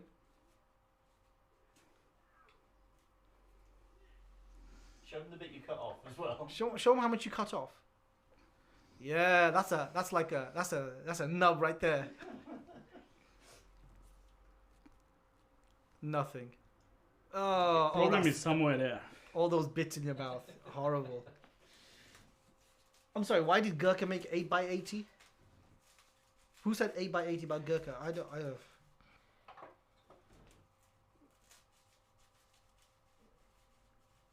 Keep talking. Why are you looking at me? No, I want to watch you, man. This is interesting. You know, you've obliterated that cigar. What did you think of it? What did I think of it? I've got a whole video. I know you didn't watch it, but I've got a whole video telling what I say. Say what you thought about it while Ray's doing this.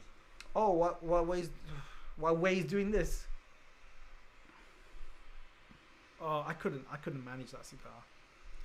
First of all, it's just too big. Second of all, it just tasted terrible, like just really bad. Ray's saying, it was bland, but yeah, it's bland, but it just made me feel a bit sick. I just felt a bit, oh. Can you give him a proper lighter? For the first time in his life, Ray lights a cigar with a lighter, and his lighter doesn't even come on. He's not going to take it. He's just going to be all stubborn about it. He's like, oh, my lighter's got 4 jets in it. He doesn't want the job on. Yeah. He wants to use his... Or the V-Way or whatever it is.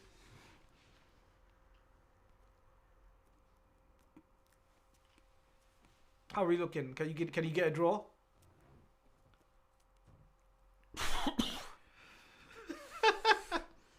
You choking on it? Yeah, full of bits coming in my mouth. Yeah, your whole face has gone red.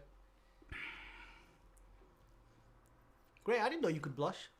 It's just the effort. Damn. I don't know where's the airflow going there. I guess you don't have a round cutter that big. No one reasonable has a round cutter. They released up to 90 ring gauge cutters. That's I what don't you know call, how to cut that's it not a to- cutter, that's a guillotine. Like a proper one. Yeah, for circumstance. Circumstances. Did you mean to say? Yeah, by the way, Lawrence, as Ryan's pointed out, are you not happy you didn't go back to your dissertation now?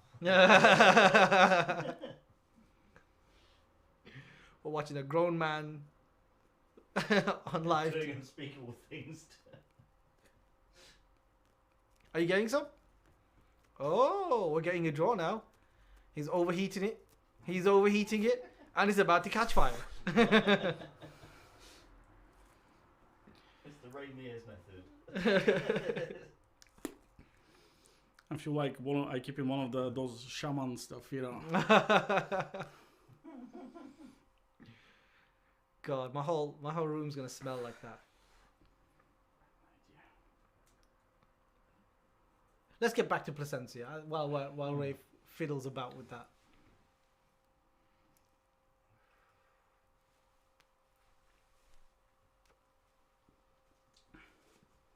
I try. If it wasn't damaged, I'll smoke it. Fortunately, it's damaged. Fortunately, it's damaged. Fortunately. You're gonna have to disinfect your cutter now. Plasencia. Yay, a proper cigar. Long filler, no bits.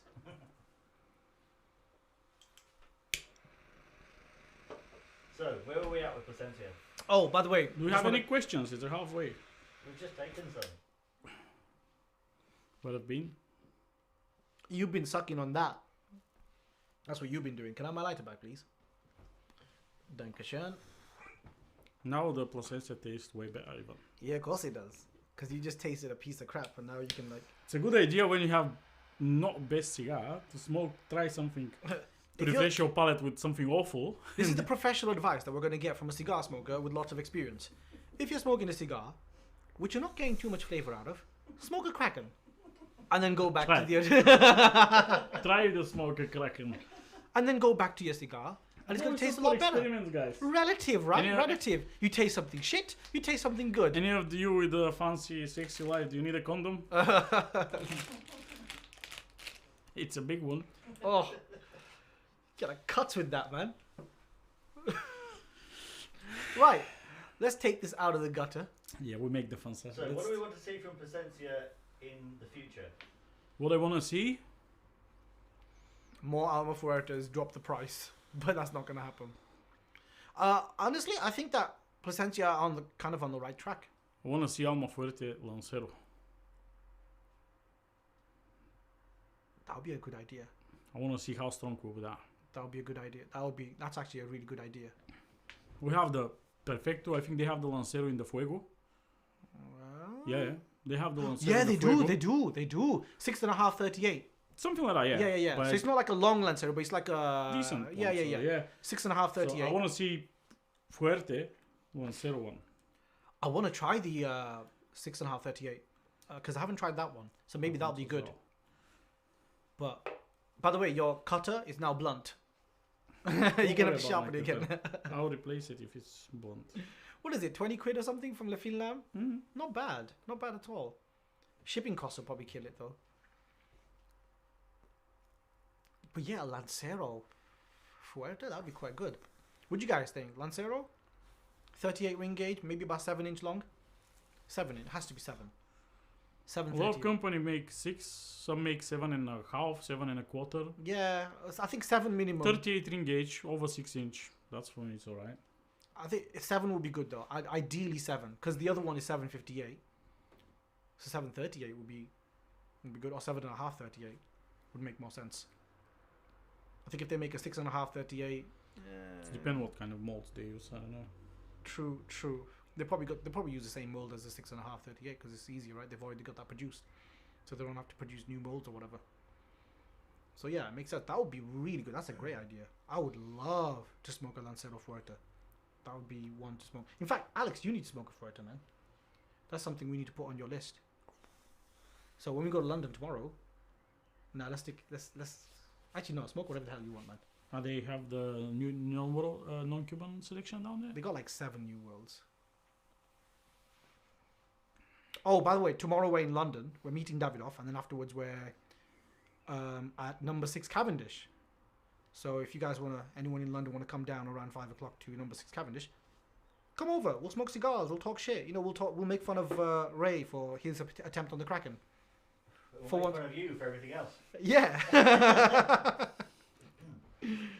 I'll probably be a crybaby again, so deal with that. But yeah, Fuerte Lancero. What else we got? Any other suggestions? Any other questions? Or shall we get back to the video? Get back to the video. Get back to the video. So, talked about organics. Let's go back to one of the other points that you were talking about, which is the tags. Ray, are you pissed off because you smoked the thing because your arms are crossed? No, I'm not pissed off, man. I'm pissed off because I didn't manage to smoke it. I want to smoke 10-15 minutes properly. It's No, cool, I'm man. pissed off because you step on it, lay on it. I don't know where you use it as well.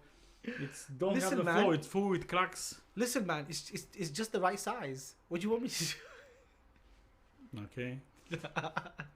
Sorry, I couldn't help myself. Okay. Anyway. Now you know the size for Usman, guys. So he said it's the right size. Now you know what he can bear. Alex, stop commenting. I know you're saying something stupid. Okay, so the tags, the security tags.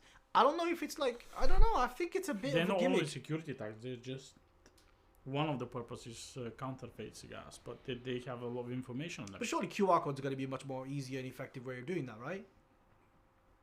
But you can. Oh yeah, you can just copy a QR code. Yeah, you and can. place it. Yeah, you can. So if you have something more secure, that's next level. So you have the QR codes on the warped cigars. There was one of the first starting with the QR codes, but you can easily take off the QR code and copy in it. And Yeah, that's true.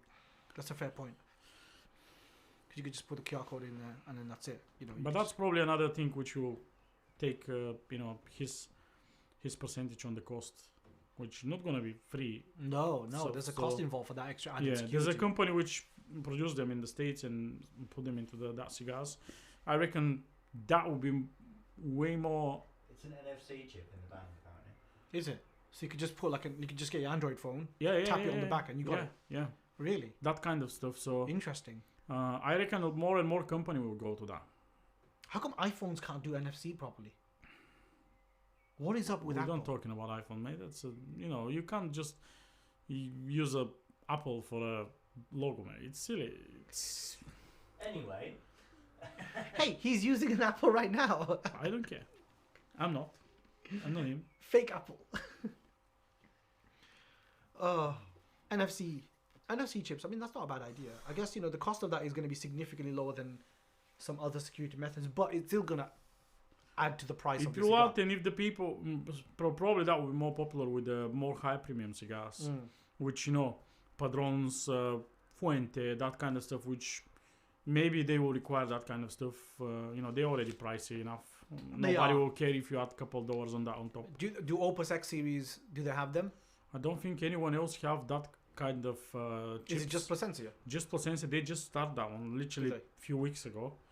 Only on the 6 to the new 6-2. Well, we have the. They're not gonna put them on the other lines. Well, there's the NFT thing that's going on with the Atabi cigars, right? Oh, yeah, I don't know about that. I mean, I still don't understand that stuff. It's just a bit. I'm of a gimmick, dinosaur. really. Man. It's I don't know. I mean, what do you think of the? Do you think more it's competition? nothing after that. Since they released that news, nothing. Nothing's happened. Yeah, because he doesn't even. You can't even like. If you purchase that NFT, it doesn't mean you purchase the box of cigars. You purchase nothing. I don't care about that. You just purchase the rights to an image. But even then, you don't have the copyright to it. You've just got the rights to it. For me, it would be really nice if every cigar have the information, because imagine I have some cigars in my collection which I don't know when they made it, how they rolled it. So I know roughly, but let's say I give you a cigar and I say that is a Plasencia first release 2016. Doesn't matter what kind of Plasencia. Maybe yeah, it's that, but you're not sure. It would be way better if you just come with your phone and say, "Oh, that's first edition. It's been made by that year, that month." That would be really helpful information for people, especially which can care about the collection. And I know I put out some. If cigars, most of the cigars coming to me, they come with silo.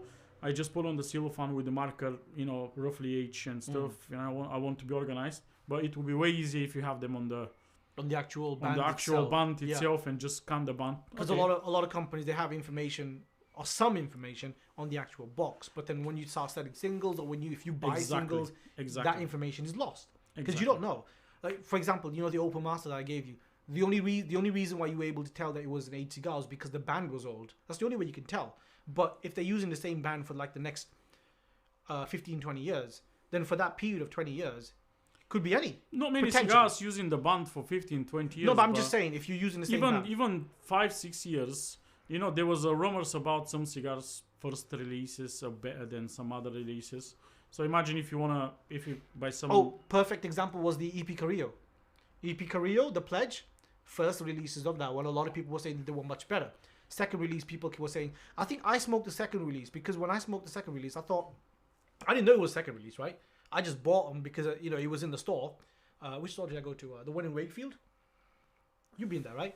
So I went there. I was buying a few cigars, and I saw he just got a box in. He was like, I don't know what it is. He just received it. He opened it up, and it was EP Carrillo Pledge. I was like, I haven't seen these before. They look very similar. And he goes, okay, yeah, I'm selling them for 20 quid. Great, I'll buy 2 of them. Bought 2 of them, smoked both of them, and they were okay. There was nothing magical about it. I just thought, whatever. But as you said, there are rumors that the first series of those cigars were really, really good. And those first series of the cigars were the ones that went to Cigar Aficionado. So that's when they got the really high rating.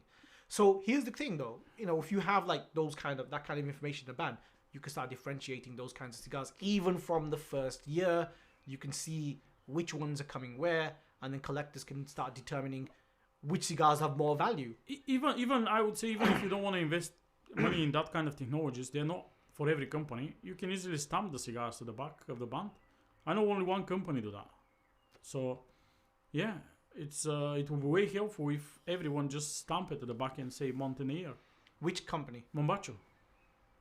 Every single Mombacho produced in the company, doesn't matter how old is it. So the cigars have a it. month and the year on the back of the band with the stamp. Just a stamp. It didn't take a lot of time. See, they're on the actual band. On the actual band. But the band needs to be big enough to manage a stamp. No, right? it's a stamp. It doesn't matter. Even that band, some of the bands are that big. Okay. You have April 2016. That's it. That's it. No other information. That's really helpful. So it's not just on the box. It's actually on the cigar. No, they have on every single band on the back of the cigar. The ink stamp. Someone stamp it. Maybe when they put the bands, they just. Yeah. You stamp the band, you don't stamp the cigars. Otherwise, you're risking the damage. So they have on every single band that one, Mombacho. That's the only brand I know. They put the date on every single cigar. Interesting. Which is nice. It's helpful. When I have some Mombacho, I'm always curious to see when it's made. And last Mombacho I smoked was 2016. I have no idea. Is that old? I smoked it not long ago. Was it good? Yeah, I like them. They're good cigars. There's a point that you made, which you said that New World cigars don't tend to benefit too much from age. I don't think I'm paraphrasing here, so I might be like saying something which you may not have said. So correct me if I'm wrong. But you mentioned that New World cigars tend not to age that well because they tend to be quite aged already, or they have some aged cigars. Most of them, but some of them age very well. I find Plasencia cigars, if you age them just a little bit, like if you get some with a little bit of a couple of years on it, not too much, a couple of years, maybe 3 years or whatever, they tend to taste a lot nicer. I've smoked old Plasencia, not from the new ones. I smoked the original Organica. I smoked some of the old Plasencia, which they made maybe for the internal market, something cheap ones. They're not bad. I haven't smoked anything aged so far because they don't have that much aged stuff. No, because you know they just kind of. Now with the Orchard selection with the box, as I say, I have 6 left in the box. Yeah. I'll probably at least 2 or 3 of them will go for more than 5-6 years with me. So I'll see how they're gonna age. I know when they've been given to me, when they produce basically, and yeah. So did you make notes of what the cigar was like when you first smoked it? No. You just kind of keep like a mental database of it. I keep the mental. I think I'm pretty good in. Yeah, I won't remember if the cigar have taste of walnuts and stuff. No, but you get an idea of what the cigar. As I said, that Plasencia is the best one for me so far. I thought it was really good. So I think next time when I smoke it, I will expect to be mind blowing in maybe not in the same taste, but still mind blowing cigar. Yeah. In a construction, in a nice taste, Construction nice aroma, was impeccable. everything. So every time I will have to compare with that, and I remember most of the really good cigars I smoke. I remember some of the awful ones, and that's why sometimes I smoke quite often another cigar from the same blend. That's why even the example with the Plasencia, the first Alma Fuego I smoked was awful. Literally 3 or 4 days later, I smoked the other one. I have another one with me, which has been bought from different country. It was from Netherlands, and it was amazing. And that's make me curious, and it make me buy another one, which I smoke the third one in probably month time, and it was different again. So that was really interesting for me. But yeah, if I have more than one, if I have few of every cigar, and if it's been amazing cigar, I will want to try You'll give it again an extra soon. chance to kind of like age a little bit, see how it processes. Oh yeah. That's why usually if I buy more than 1 or 2, it's because I like the specific cigar and I want to see how that will develop. It happens, right? These cigars. Oh, I've just got to split down my cigar, which is a bit of a pain. Andre sent me a picture of a Debonair Debonair, yeah. that has a date stamped on the band. Okay, I didn't know that. Yeah, that is pretty much same as what the... Is the Debonair, every single cigar from Debonair have that one? Can I have a look? Because the... Okay, so it's on the back of the band. Yeah, the back of the band. Same as the Mombacho. Have exactly the same thing. So it's not on the back, it's on the underside of the back. So it's not on the back here, it's No. on there. Yeah, Okay. inside the band. Okay. I think But Debonair then you gotta is take the band off to be able to tell. Is the Debonair made by Phil Zangi? Because he made the Indian motorcycle. If it's the same guy, I'm not entirely sure I who don't made know, the Debonair. If it's Phil Zangi on the Indian motorcycle, he don't have the stamps at the back. I like the Indian motorcycles, and I smoked few recently. They don't have the stamps at the back. I don't know, I've never smoked Debonair. I'll tell you what I do want to smoke though. Some Cavaliers. Andre is your guy. No, Sebastian is the guy, right? On my life in Friday, Andre shows the humidor. He shows his humidor in his collection. He showed me a few of his cigars on the Zoom chat that we did. Sorry.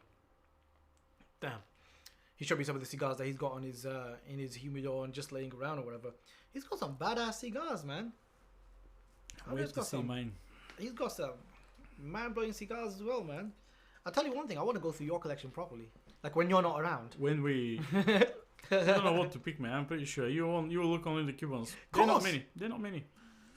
Yeah, as if I know a lot of the new ones. With my temp of smoking cigars, especially Cubans, I probably finish all my Cubans in a few years. Really? Yeah, because I don't buy Cubans at the moment, and I smoke some of them, and I won't buy more. Fair enough. I mean, yeah, that's probably I'll perfectly finish reasonable. them in a few years. You've got some badass Cubans in there, though. But they're not many. No. They're less and less all the time. I haven't bought Cubans recently. So Oh man, I think I've got some hiccups. This one went down the wrong pipe. But yeah, Plasencia cigars. What do you think of this one then? So since you smoked the Kraken, it started tasting a lot better. What do you think of it now? I'm not overly impressed.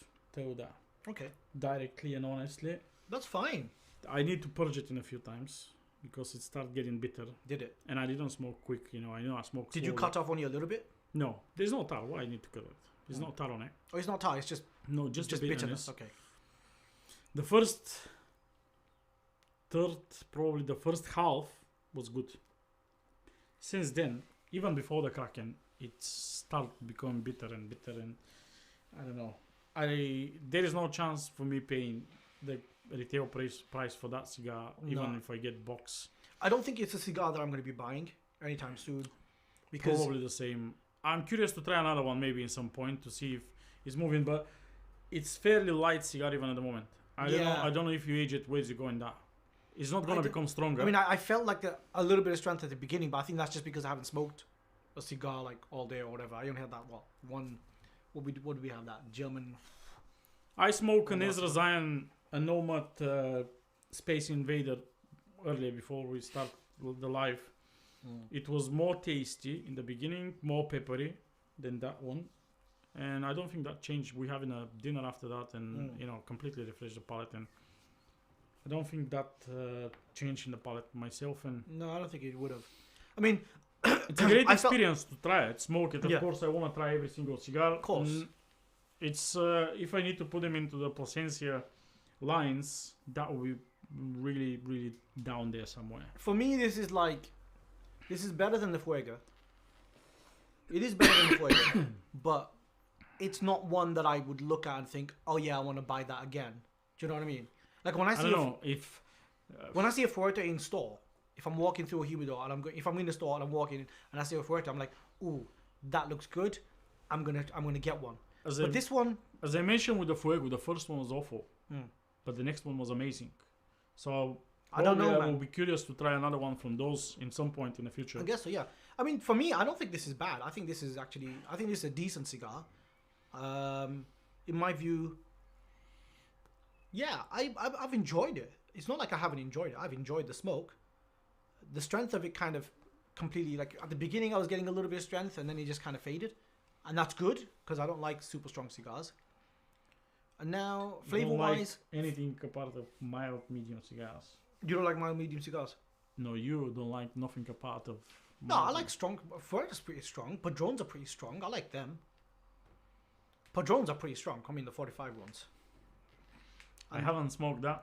45 is pretty strong. The 50 is pretty strong. The 1926 is pretty strong. Soon, I will have some selection and I'll try it. And then, the Fuerte line as well. Those are pretty strong. Andre gave that a 91 in a blind tasting, by the way. This one? I Interesting. think that's what he means, yeah. What did Andre, get in terms of like flavors? Because for me, I got like some really nice sharp notes, peppers, not peppery. Haven't got anything. Peppers like that. notes at the beginning. Midway point, it started going more into like a earthy kind of flavor, and now it's just kind of gone into a very subdued kind of little bit peppery, not pepper. I don't know. There's a spiciness to it. There's a little hint of spiciness, but it's very subdued, and a little bit of earthy flavors. But that's about it. There's no like. It's not as complex as some of the other cigars that I've smoked. I don't want to give a point on scores. No, I don't give points on the scores either. different, It's never something I've systems done. everywhere. But if let's say 1 to 10, probably 8. That's pretty high. It's high. It's a perfect construction, perfect draw. Mine is not like that. It's perfect in that case. It was half of the cigar was really nice. Yeah. Nothing unpleasant until half of the cigar. So yeah, that's why I probably give it at least 8 points. I don't know if I'd ever give you a number. I don't know. It's Yeah, I just don't not like something- that kind of stuff. Yeah. It's, No, I know you just- don't. I know you don't. And I'm not going to give you a number because I tend not to rate cigars like that because cigars, as you kind of explained as well, it's more about an experience and you kind of explain the experience. And again, this is not to try and disparage or, is it disparage? Or, This. yeah, it's not. This is not to kind of diss anyone that has a numbering system because obviously you're free to do that. It's completely reasonable to have numbering that. system. It's But I don't have that. different purpose. Yeah. They use it. I've reviewed cigars on 3 or 4 different systems. Yeah. So every system care about different stuff in the Yeah, cigar. yeah. Depend for what you're reviewing. If it's a blind tasting, if Mm. it's reviewing the blend, if you're reviewing the quality, So or I if agree you're with reviewing that. the specific tastes in the cigar. Yeah. I agree with the numbering method if someone else is doing it. For me, as you know, with the channel, with any of the reviews that I do, I've never ever given like a number for a cigar. I've always given a rating of like, you know, is this something that I'll buy as a single? Is this a passing cigar? Is this a cigar that you would just avoid? Or if you'd buy boxes and boxes of them. That's kind of how No, I in rate that cigars. kind of scenario, I wouldn't buy a box. No, I'd buy maybe a single. I want to buy another single probably. Yeah. Give it a go again. Mm. If again is same way, that will be end of this. Yeah, if I were to give this a rating, then it'd be like, yeah, I'd try another single. That's basically what I'd give this one. So yeah, we'd agree on that one. But yeah, I think Wayne really likes them though, and yeah, Maybe it suit his palate better does, than yeah, ours. it So definitely now, suits his I palate told you more. in the beginning, even that my palate has become way more into this dark, sweet Maduro, Oscuro type of cigars. I enjoy them way more. yeah, Yet yesterday I smoked one of the best cigars I've smoked probably for the last year or maybe more. It was amazing cigar, small Vitola, but I don't want to finish it, and I have only one of them, and now I need to find more. The problem Which one? is, it's a Killer Bee Swarm. the what? Killer Bee Swarm. Interesting. It's a cigar made by Blackwork Studio, very boutique one. We have three different colors on the cup and on the food. Boutique cigar, they're It's gonna very be tricky boutique, to get yeah, hold of. yeah. And also the Swarm is been a limited edition Vitola. They release it now as a normal line, I believe, but still it's very few shops in the States selling them. But I smoke. They have the Killer Bee line for 5-6 years. Yeah. They produced first the Killer Bee, the normal one, which I didn't like at all. Then they produced the Killer Bee Green Hornet, which is mixed with Candela. I also didn't like it. Then they produced the Killer Bee Yellow Jacket, which is Connecticut. I smoked that a few months ago. So. And yesterday I smoked the Swarm, which is theoretically is Cameroon wrapper, and I hate the Cameroon wrapper. And when I read it, I say that would be awful cigar. And you still smoked it, but you enjoyed it. That was one of the best cigars I smoked for Amazing. the last month, year maybe. Can I just quickly interject? This cigar is starting to taste a lot nicer. I don't know why. It's just suddenly I just took a draw and it just kind of hit really, really well. Andre sent his toasting notes through. First third was toasted bread, burning cedarwood, nutmeg, creamy milk chocolate, and black pepper. For this one? Yeah. Damn, he got a lot more than I did. Second third, no change. Third mainly cedarwood, black pepper, and nutty. I'm getting like a very sharp, I'm missing cedary flavor. I'm missing out. all the peppers from that. Funny guy has made it. Hello, man. Who's funny guy's I name? have no idea. Oh, that's a name. Okay, sorry. But he made it here. And he says hello. Oh, thank you. Thank you for making it. I Great to didn't have find you. any pepper. I don't mind pepper on the cigar. I like pepper on a cigar. I I like didn't spicy have cigars. any hint of pepper at all. No, I like spicy cigars. Maybe I know if a lot you- of people don't, If but I you like bring them. if you bring pepper, maybe it will be more intrigued for There's me. a little bit of spiciness on this one, and then that last couple of draws I took, the flavors just kind of like really came in. I don't know why, but it just tasted a lot nicer there. Maybe it was just like a particular leaf that just kind of blended in at that point.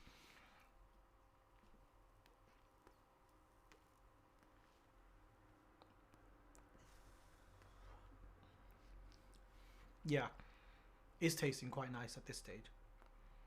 Okay, see this current, the way they're smoking right now, in terms of flavors, if this was consistent more throughout the cigar, oh, that would have been so much better. Because now I'm getting a nice fruity kind of flavor, cedary. This is a lot better. This is a lot better. That's a big change. Damn. Where was that for the rest of the cigar?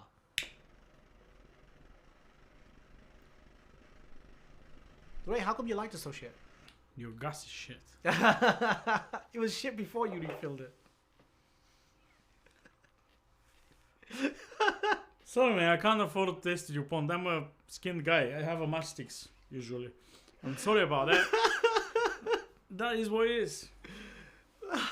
Cheap lighters. That's why I Listen, don't use lighters. I'm only making fun of you because you don't I use know. lighters. I know. I don't It's odd seeing you with a lighter. I know. Just I was forgot I have that one and I found it in the box I've already. got It's some safe. matches somewhere, you know, if you want to use them. Not anymore. Just realized I've got a soft flame here. I don't know why I was pissing about with the with a jet flame there. I should have used that. I wouldn't have charged in the beginning. So Ray, we're coming to the end of the stream. What time is it? 45. We've got 15 minutes left. We can answer questions if people Should we want. answer some questions for the last 15 minutes? Yeah. What lighter do you use? Normally, I use this crappy lighter. It's about £15. Got it from Amazon. This is my standard day-to-day lighter for most of the things. I tend to either light when I'm at home and I'm just smoking cigars for myself.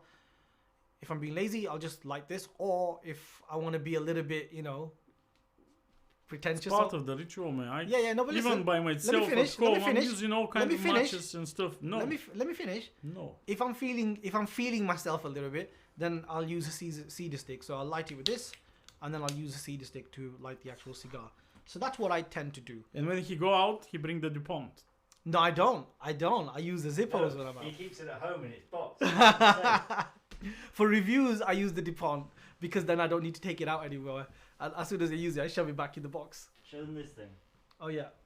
So Alex bought a Zippo recently, and it's quite good. So this insert, Stop taking out the insert. Why taking out the insert? because that's what he wants to show.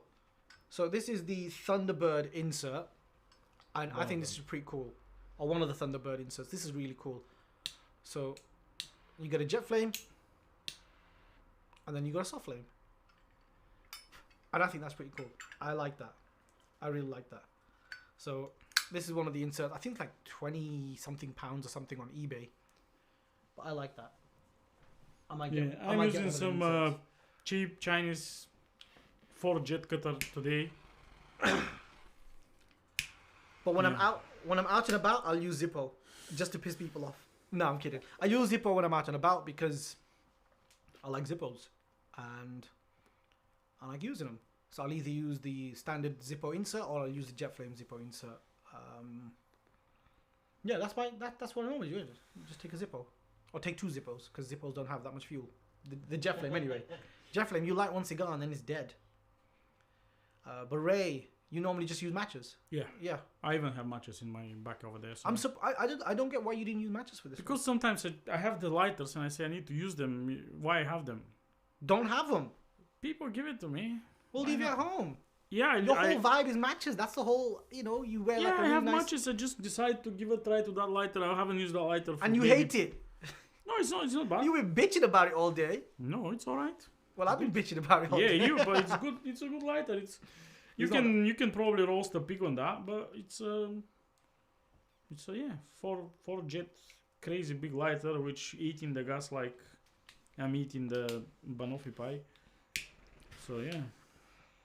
Banoffee pie is badass. Is that what is going on with your hair, man? Every 5 minutes.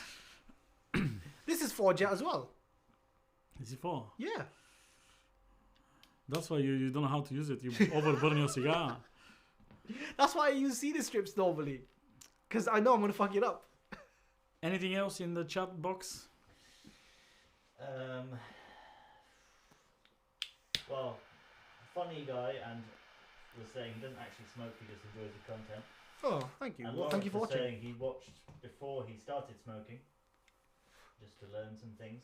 From me? Hey. No, wrong person. Yeah, I thought that. Hey, I'm allowed to say that, not you. I can't believe people sitting and watching us, even if they don't smoke cigars. I don't know No, I what think you that's guys great. find in I think us. that's great. I think that's wonderful. I mean, welcome to the channel. It's a pleasure to have you. Yeah, I don't understand it. No, don't listen to him, man. He doesn't know I'm what an he's ugly guy with a funny accent. Why you want to watch me? None of us are pretty over here, man. But it's great, yeah. Joke aside, it's Yeah, no, honestly, great to have you. It's, the fact that you don't smoke cigars and you're still watching our channel, that's if nobody watches us, we'll probably stop after the first show. I So- won't. I'll just keep talking to myself. Oh, it's okay. Lawrence watched all the other channels first. Of course he did. He was like, "Who's this numpty?" Oh wait, he's got talking about cigars too. And Dimitar wants more videos. Yeah, I'm gonna be honest with you. I've been a bit lazy. Actually, I haven't been lazy. I've been working on a couple of things, and that's why I'm a bit behind on putting up the reviews on the channels so far. For the last few weeks, we've only been doing the live stream. My fault, clearly, because Ray's been telling me off about that. But yeah, I'll be putting up some more reviews, some more videos. Another video should go up. I was planning on putting up another video either yesterday or today, but then this, live stream, and tomorrow in London. So probably going to be Thursday or Friday when I put up another video. And yeah, I'll kick it back into Maybe gear. another two.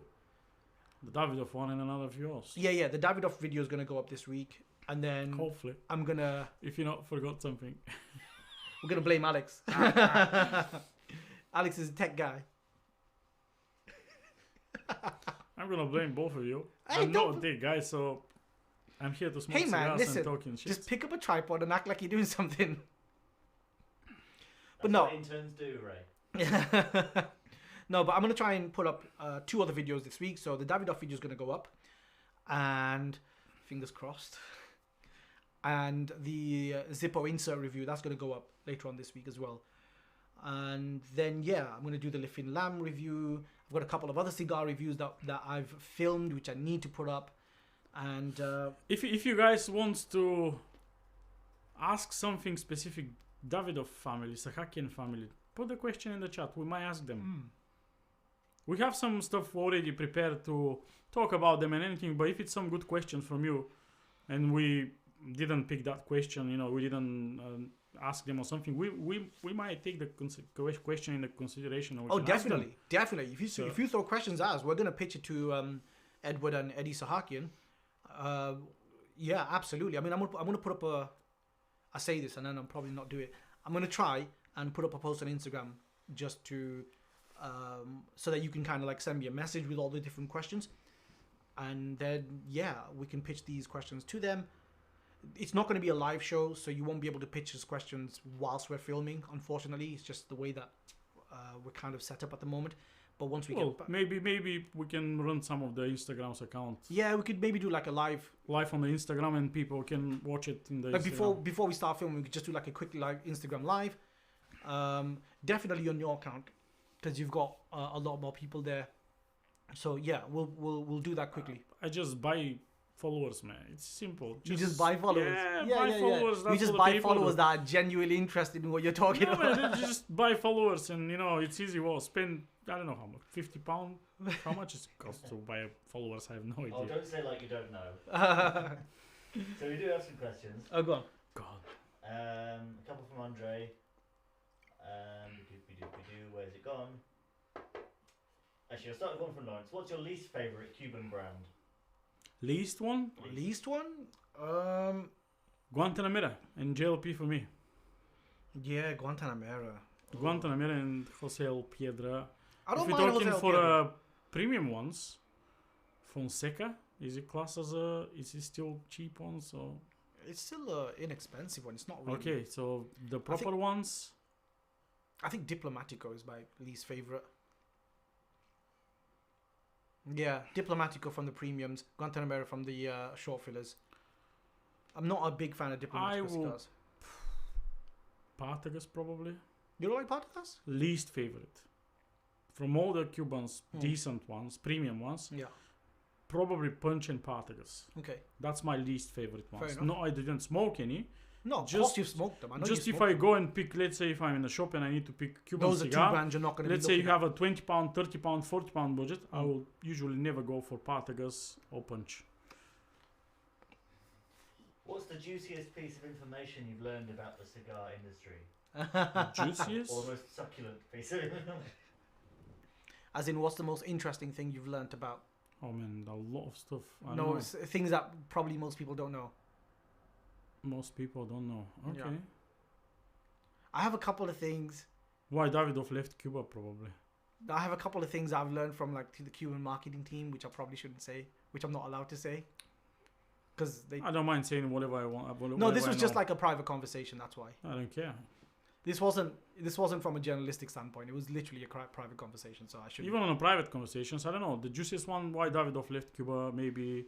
I don't know. And all my stuff I know, I don't mind sharing them, and maybe I've seen them in some live somewhere on my show in Insta. It's if people ask me the question, some question, if I don't know it, I'll find the answer. So what do you know then? What I know. What do we know? Go on. For what? Davidoff, why'd you leave Cuba? Well, the unofficial information is Zino Davidoff didn't like the quality of the Cuban cigars back in the 90s. That's the official story. Yeah. Yeah, and he also doesn't like the approach that they used his name for 20, 30 years without him making any profit actually from the cigars. And he approached Henke Kellner in Dominican Republic. He's been friend of one of his friends. Approach him, and that's why he decided to, he burned all his cigars in his Switzerland shop, all the Davidoff's Cuban ones. He burned them on publicly and start producing them in the air. That's probably one of the, I didn't know that information. That was a rumor, but I asked Klaus Kellner, which is he's son of the grandson of the Henke Kellner, and he say that is basically the short story long. Maybe there's something else behind that, but the main thing is the fact that all that, because this was a surprise to me. Every Davidoff cigar that was produced in Cuba with the name of Davidoff, Zeno made absolutely nothing from it. I mean, retail wise, yeah, he made money from selling them retail, but it wasn't his company in essence, was it? It was just a name that they gave him as an honor, more than anything. It wasn't like these are our cigars, we're producing them together. You can, this is your cut from it or something like that. So it didn't really work like that. So yeah, I mean, if I was in his position, and then I got a better offer from the Dominican Republic or Nicaragua, then yeah, I'd probably be looking at it as well. Now I'm conscious about how to say Nicaragua. I was like Nicaragua. Nicaragua. Yeah. What other channels or podcasts? Sorry, I'll start again. What other cigar channels or podcasts do you listen to? MS suggests Friends of Havanas on YouTube. Personally, I don't watch any other YouTube channel. You don't even watch ours, man. No. I used to in Instagram. Sometimes I watch Saltier Cigars with Nick Hammond. Nick is a great friend of mine. I like his stuff, his show and stuff. And as a podcast, I listen only 2 podcasts. That is the Nick Hammond's podcast with all the famous guests there, and TLE, the Lounge Experience. That's the other one which I listen. 2 great girls lead that one, Erica and forgot the other girl's name. Oh, it's got in my mind. So they're 2 girls in New York. Hell of a show. It's only in the podcast softwares, Spotify stuff like that. It's not on the YouTube, not on a website, but it's great show. They have like 100 episodes already. It's a hell of a laugh with them. They always laughing. They always talking real stuff, and yeah, that's the only podcast which I listen. I don't watch anything on YouTube. I just don't like. I get bored with most of the stuff because most of the people either reviewing cigars, which I am completely not agree with what they're saying, or either Thanks for that. or either they just tell stuff which I already know, and I don't want to spend 2 hours listening to something which probably I know 95% of it just to find out that 2%, which 5%, which I don't know. Just don't have that time to listen that, to watch it or listen it. I tend to follow a bunch of people on YouTube because, I read a lot of stuff, but not watching them. YouTube, I watch a lot of YouTube videos for some of the other cigar channels.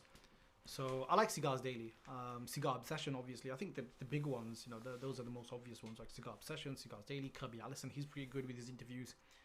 But then I also like Cigars of London. I think that guy and Jed and oh crap, I've forgotten the name. Oh crap, I'm so sorry. I apologize. But they do a great job because their production value is actually really good too. So I like their videos. Cigar Smoker UK, I think he does a really good job in terms of his reviews.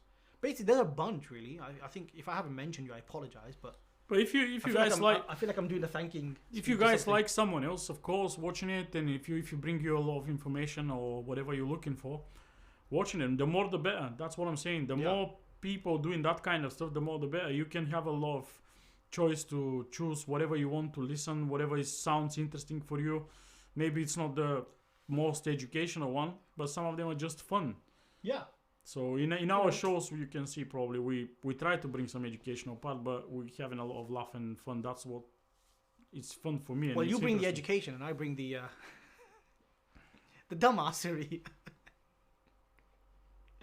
No, I like watching a lot of YouTube videos, so I tend to I mean, it's what I do with like photography channels and the cigar channels. So I do pay attention to a lot of the other channels. Do we have any other interviews planned? Salters or Hammond or? Well, Nick Hammond is definitely on the list. We haven't scheduled anything. We want to do one with Hunters and Franco, which is currently in the process. Just speaking to a couple of people to arrange that. And then potentially... We have a lot of stuff planned. We don't want to confirm anything because we still not confirm the correct dates. Yeah. So we try to bring one decent interview a month. That's our target. Yeah. And sometimes in the last moment we might change something. That's why we don't want to say next month will be that guy, after month will be that guy. So there's no confirmation as to like we're doing this one this month. Like tomorrow at Davidoff, that's definitely confirmed. We've arranged everything, and we're meeting Eddie and Edward Sahakian. So that's already been confirmed, and I sent him an email yesterday. Yeah, all definite. And yeah, once the flies back to normal.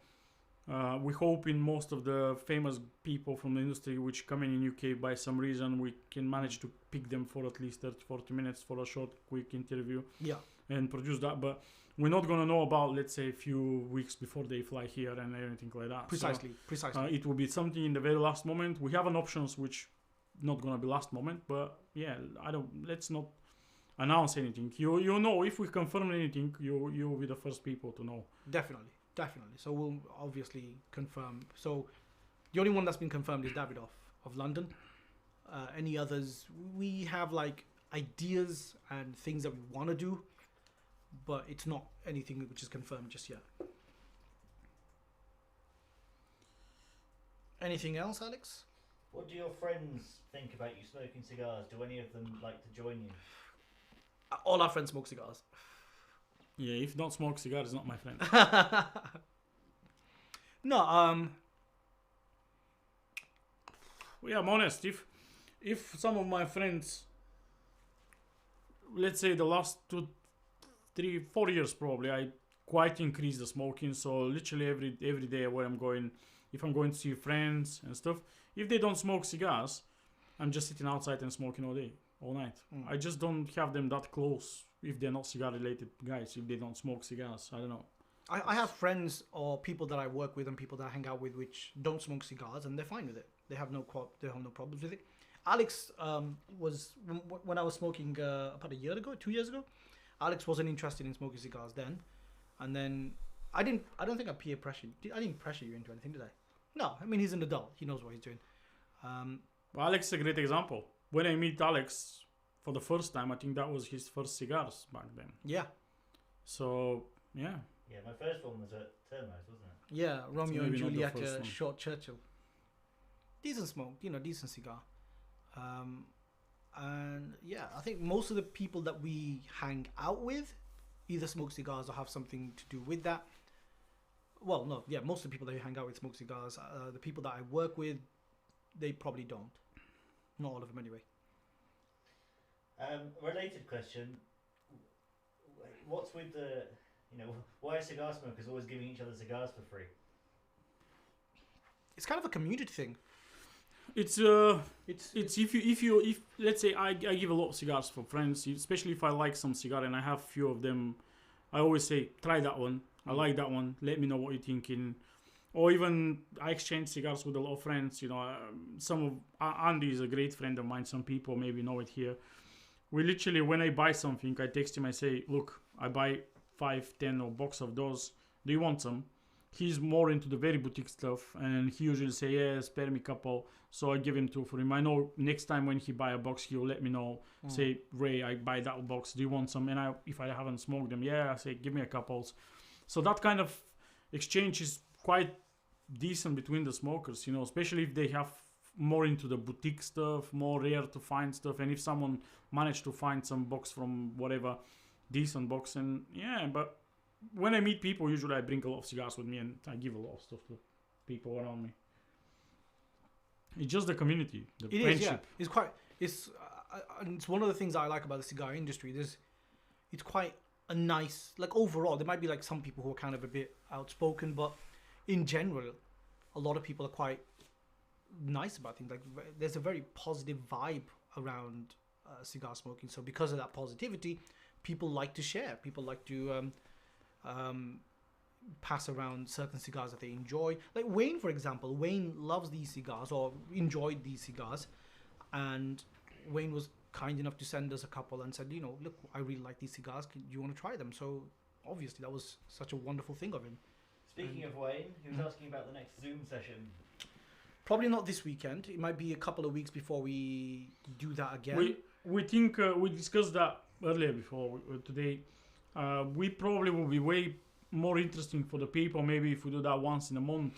And because last week I wasn't able, I was consuming something, I have to do some other stuff, and I can't just free up every Saturday of my calendar just to be able to attend. I want to attend many of that Zoom sessions as possible. So if it's once in a month, I can plan it and I can make sure that Saturday I'm free, nothing else to do, and I can probably sit for a couple hours and chatting and smoking. So once in a month will be.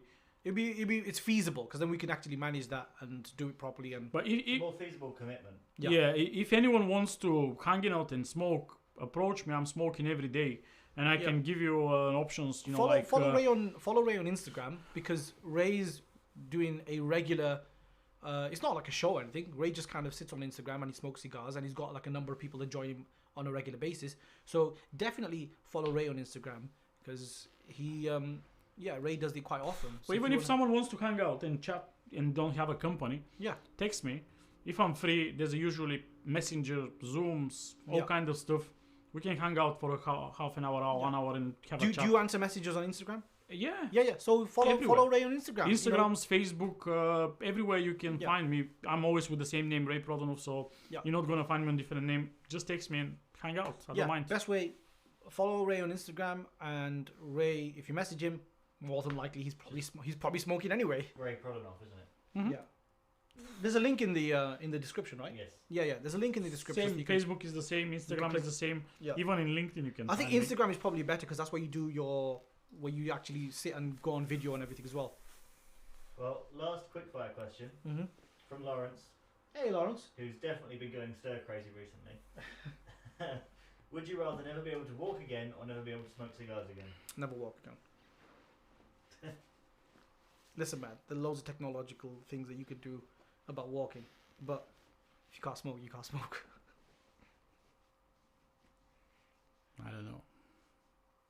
I want to walk and smoke. I like walking and smoking. Hey, normally I'm smoking. I'm sat down, so I'm normally walking. Are you? Yeah, I love walking and smoking. Do you? Every single day I do that when I'm not in the office. So 5 days in a week, walking around the village. Oh, do you know what? That's right. You know what? Walking around Leeds City Centre, when we're doing some shoots or whatever and smoking a cigar, that is actually quite a good vibe. A lot of people don't like walking and smoking. You're right. I'll tell you one thing I don't like about... It's not that I don't like it, it's just one of the things that I've noticed that I do when I'm smoking and walking, is I smoke a lot. As in, I draw way too often. Because I can't... There isn't a place for me to put the cigar down. So I'm taking more draws than I should do. So the cigars don't last as long. So that's one thing I dislike about walking and smoking, but that's not really... That's just my fault, really. That's just me. But yeah, I do... Actually, that's right. I have done that a number of times. It is actually quite enjoyable. You do get some funny looks, though, when you're walking through the city smoking a cigar. I don't care what the people think. I don't care. I'm wearing the pink trousers and... no, I'm not saying that I care. Stuff, so if I care how I look... No, Ray. And the people's opinion. Ray, I'm not saying that I care. I'm just pointing out that it happens.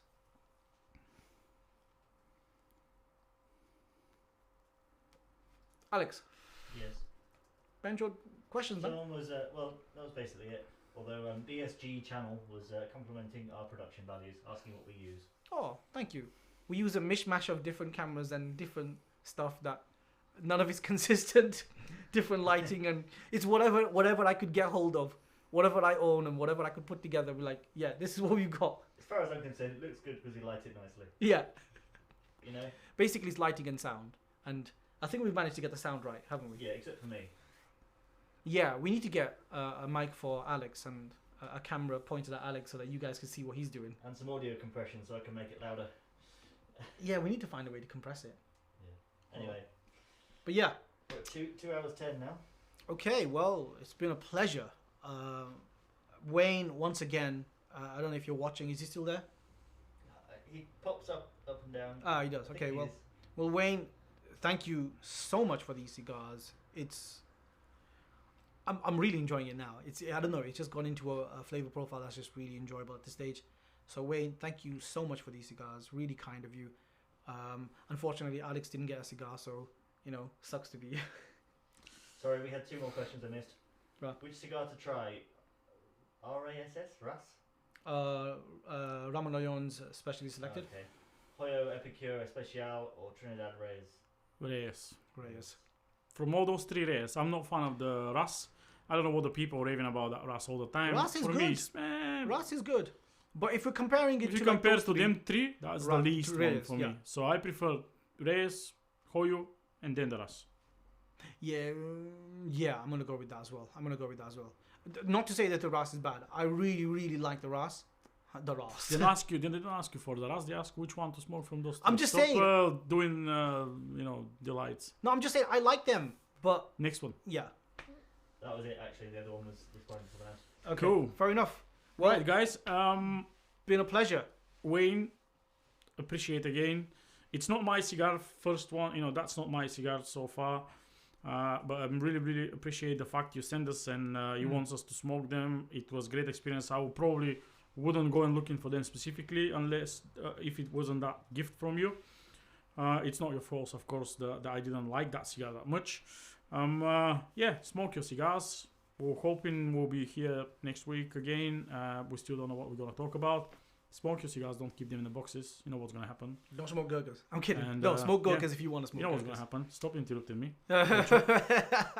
If you don't know what's going to happen if you don't smoke your cigars, watch out the last shows we made. There's a clear information what's going to happen if you don't smoke your cigars. The widow collector will attack. Collect. Collect, yeah. One final point, Wayne. I saw your review on the Cigars website. You mentioned that it's one of the best cigars you've ever smoked, but you gave it 4 stars. How'd you get to 5 if it's one of the best cigars you've ever smoked? Maybe only 4 stars is the maximum.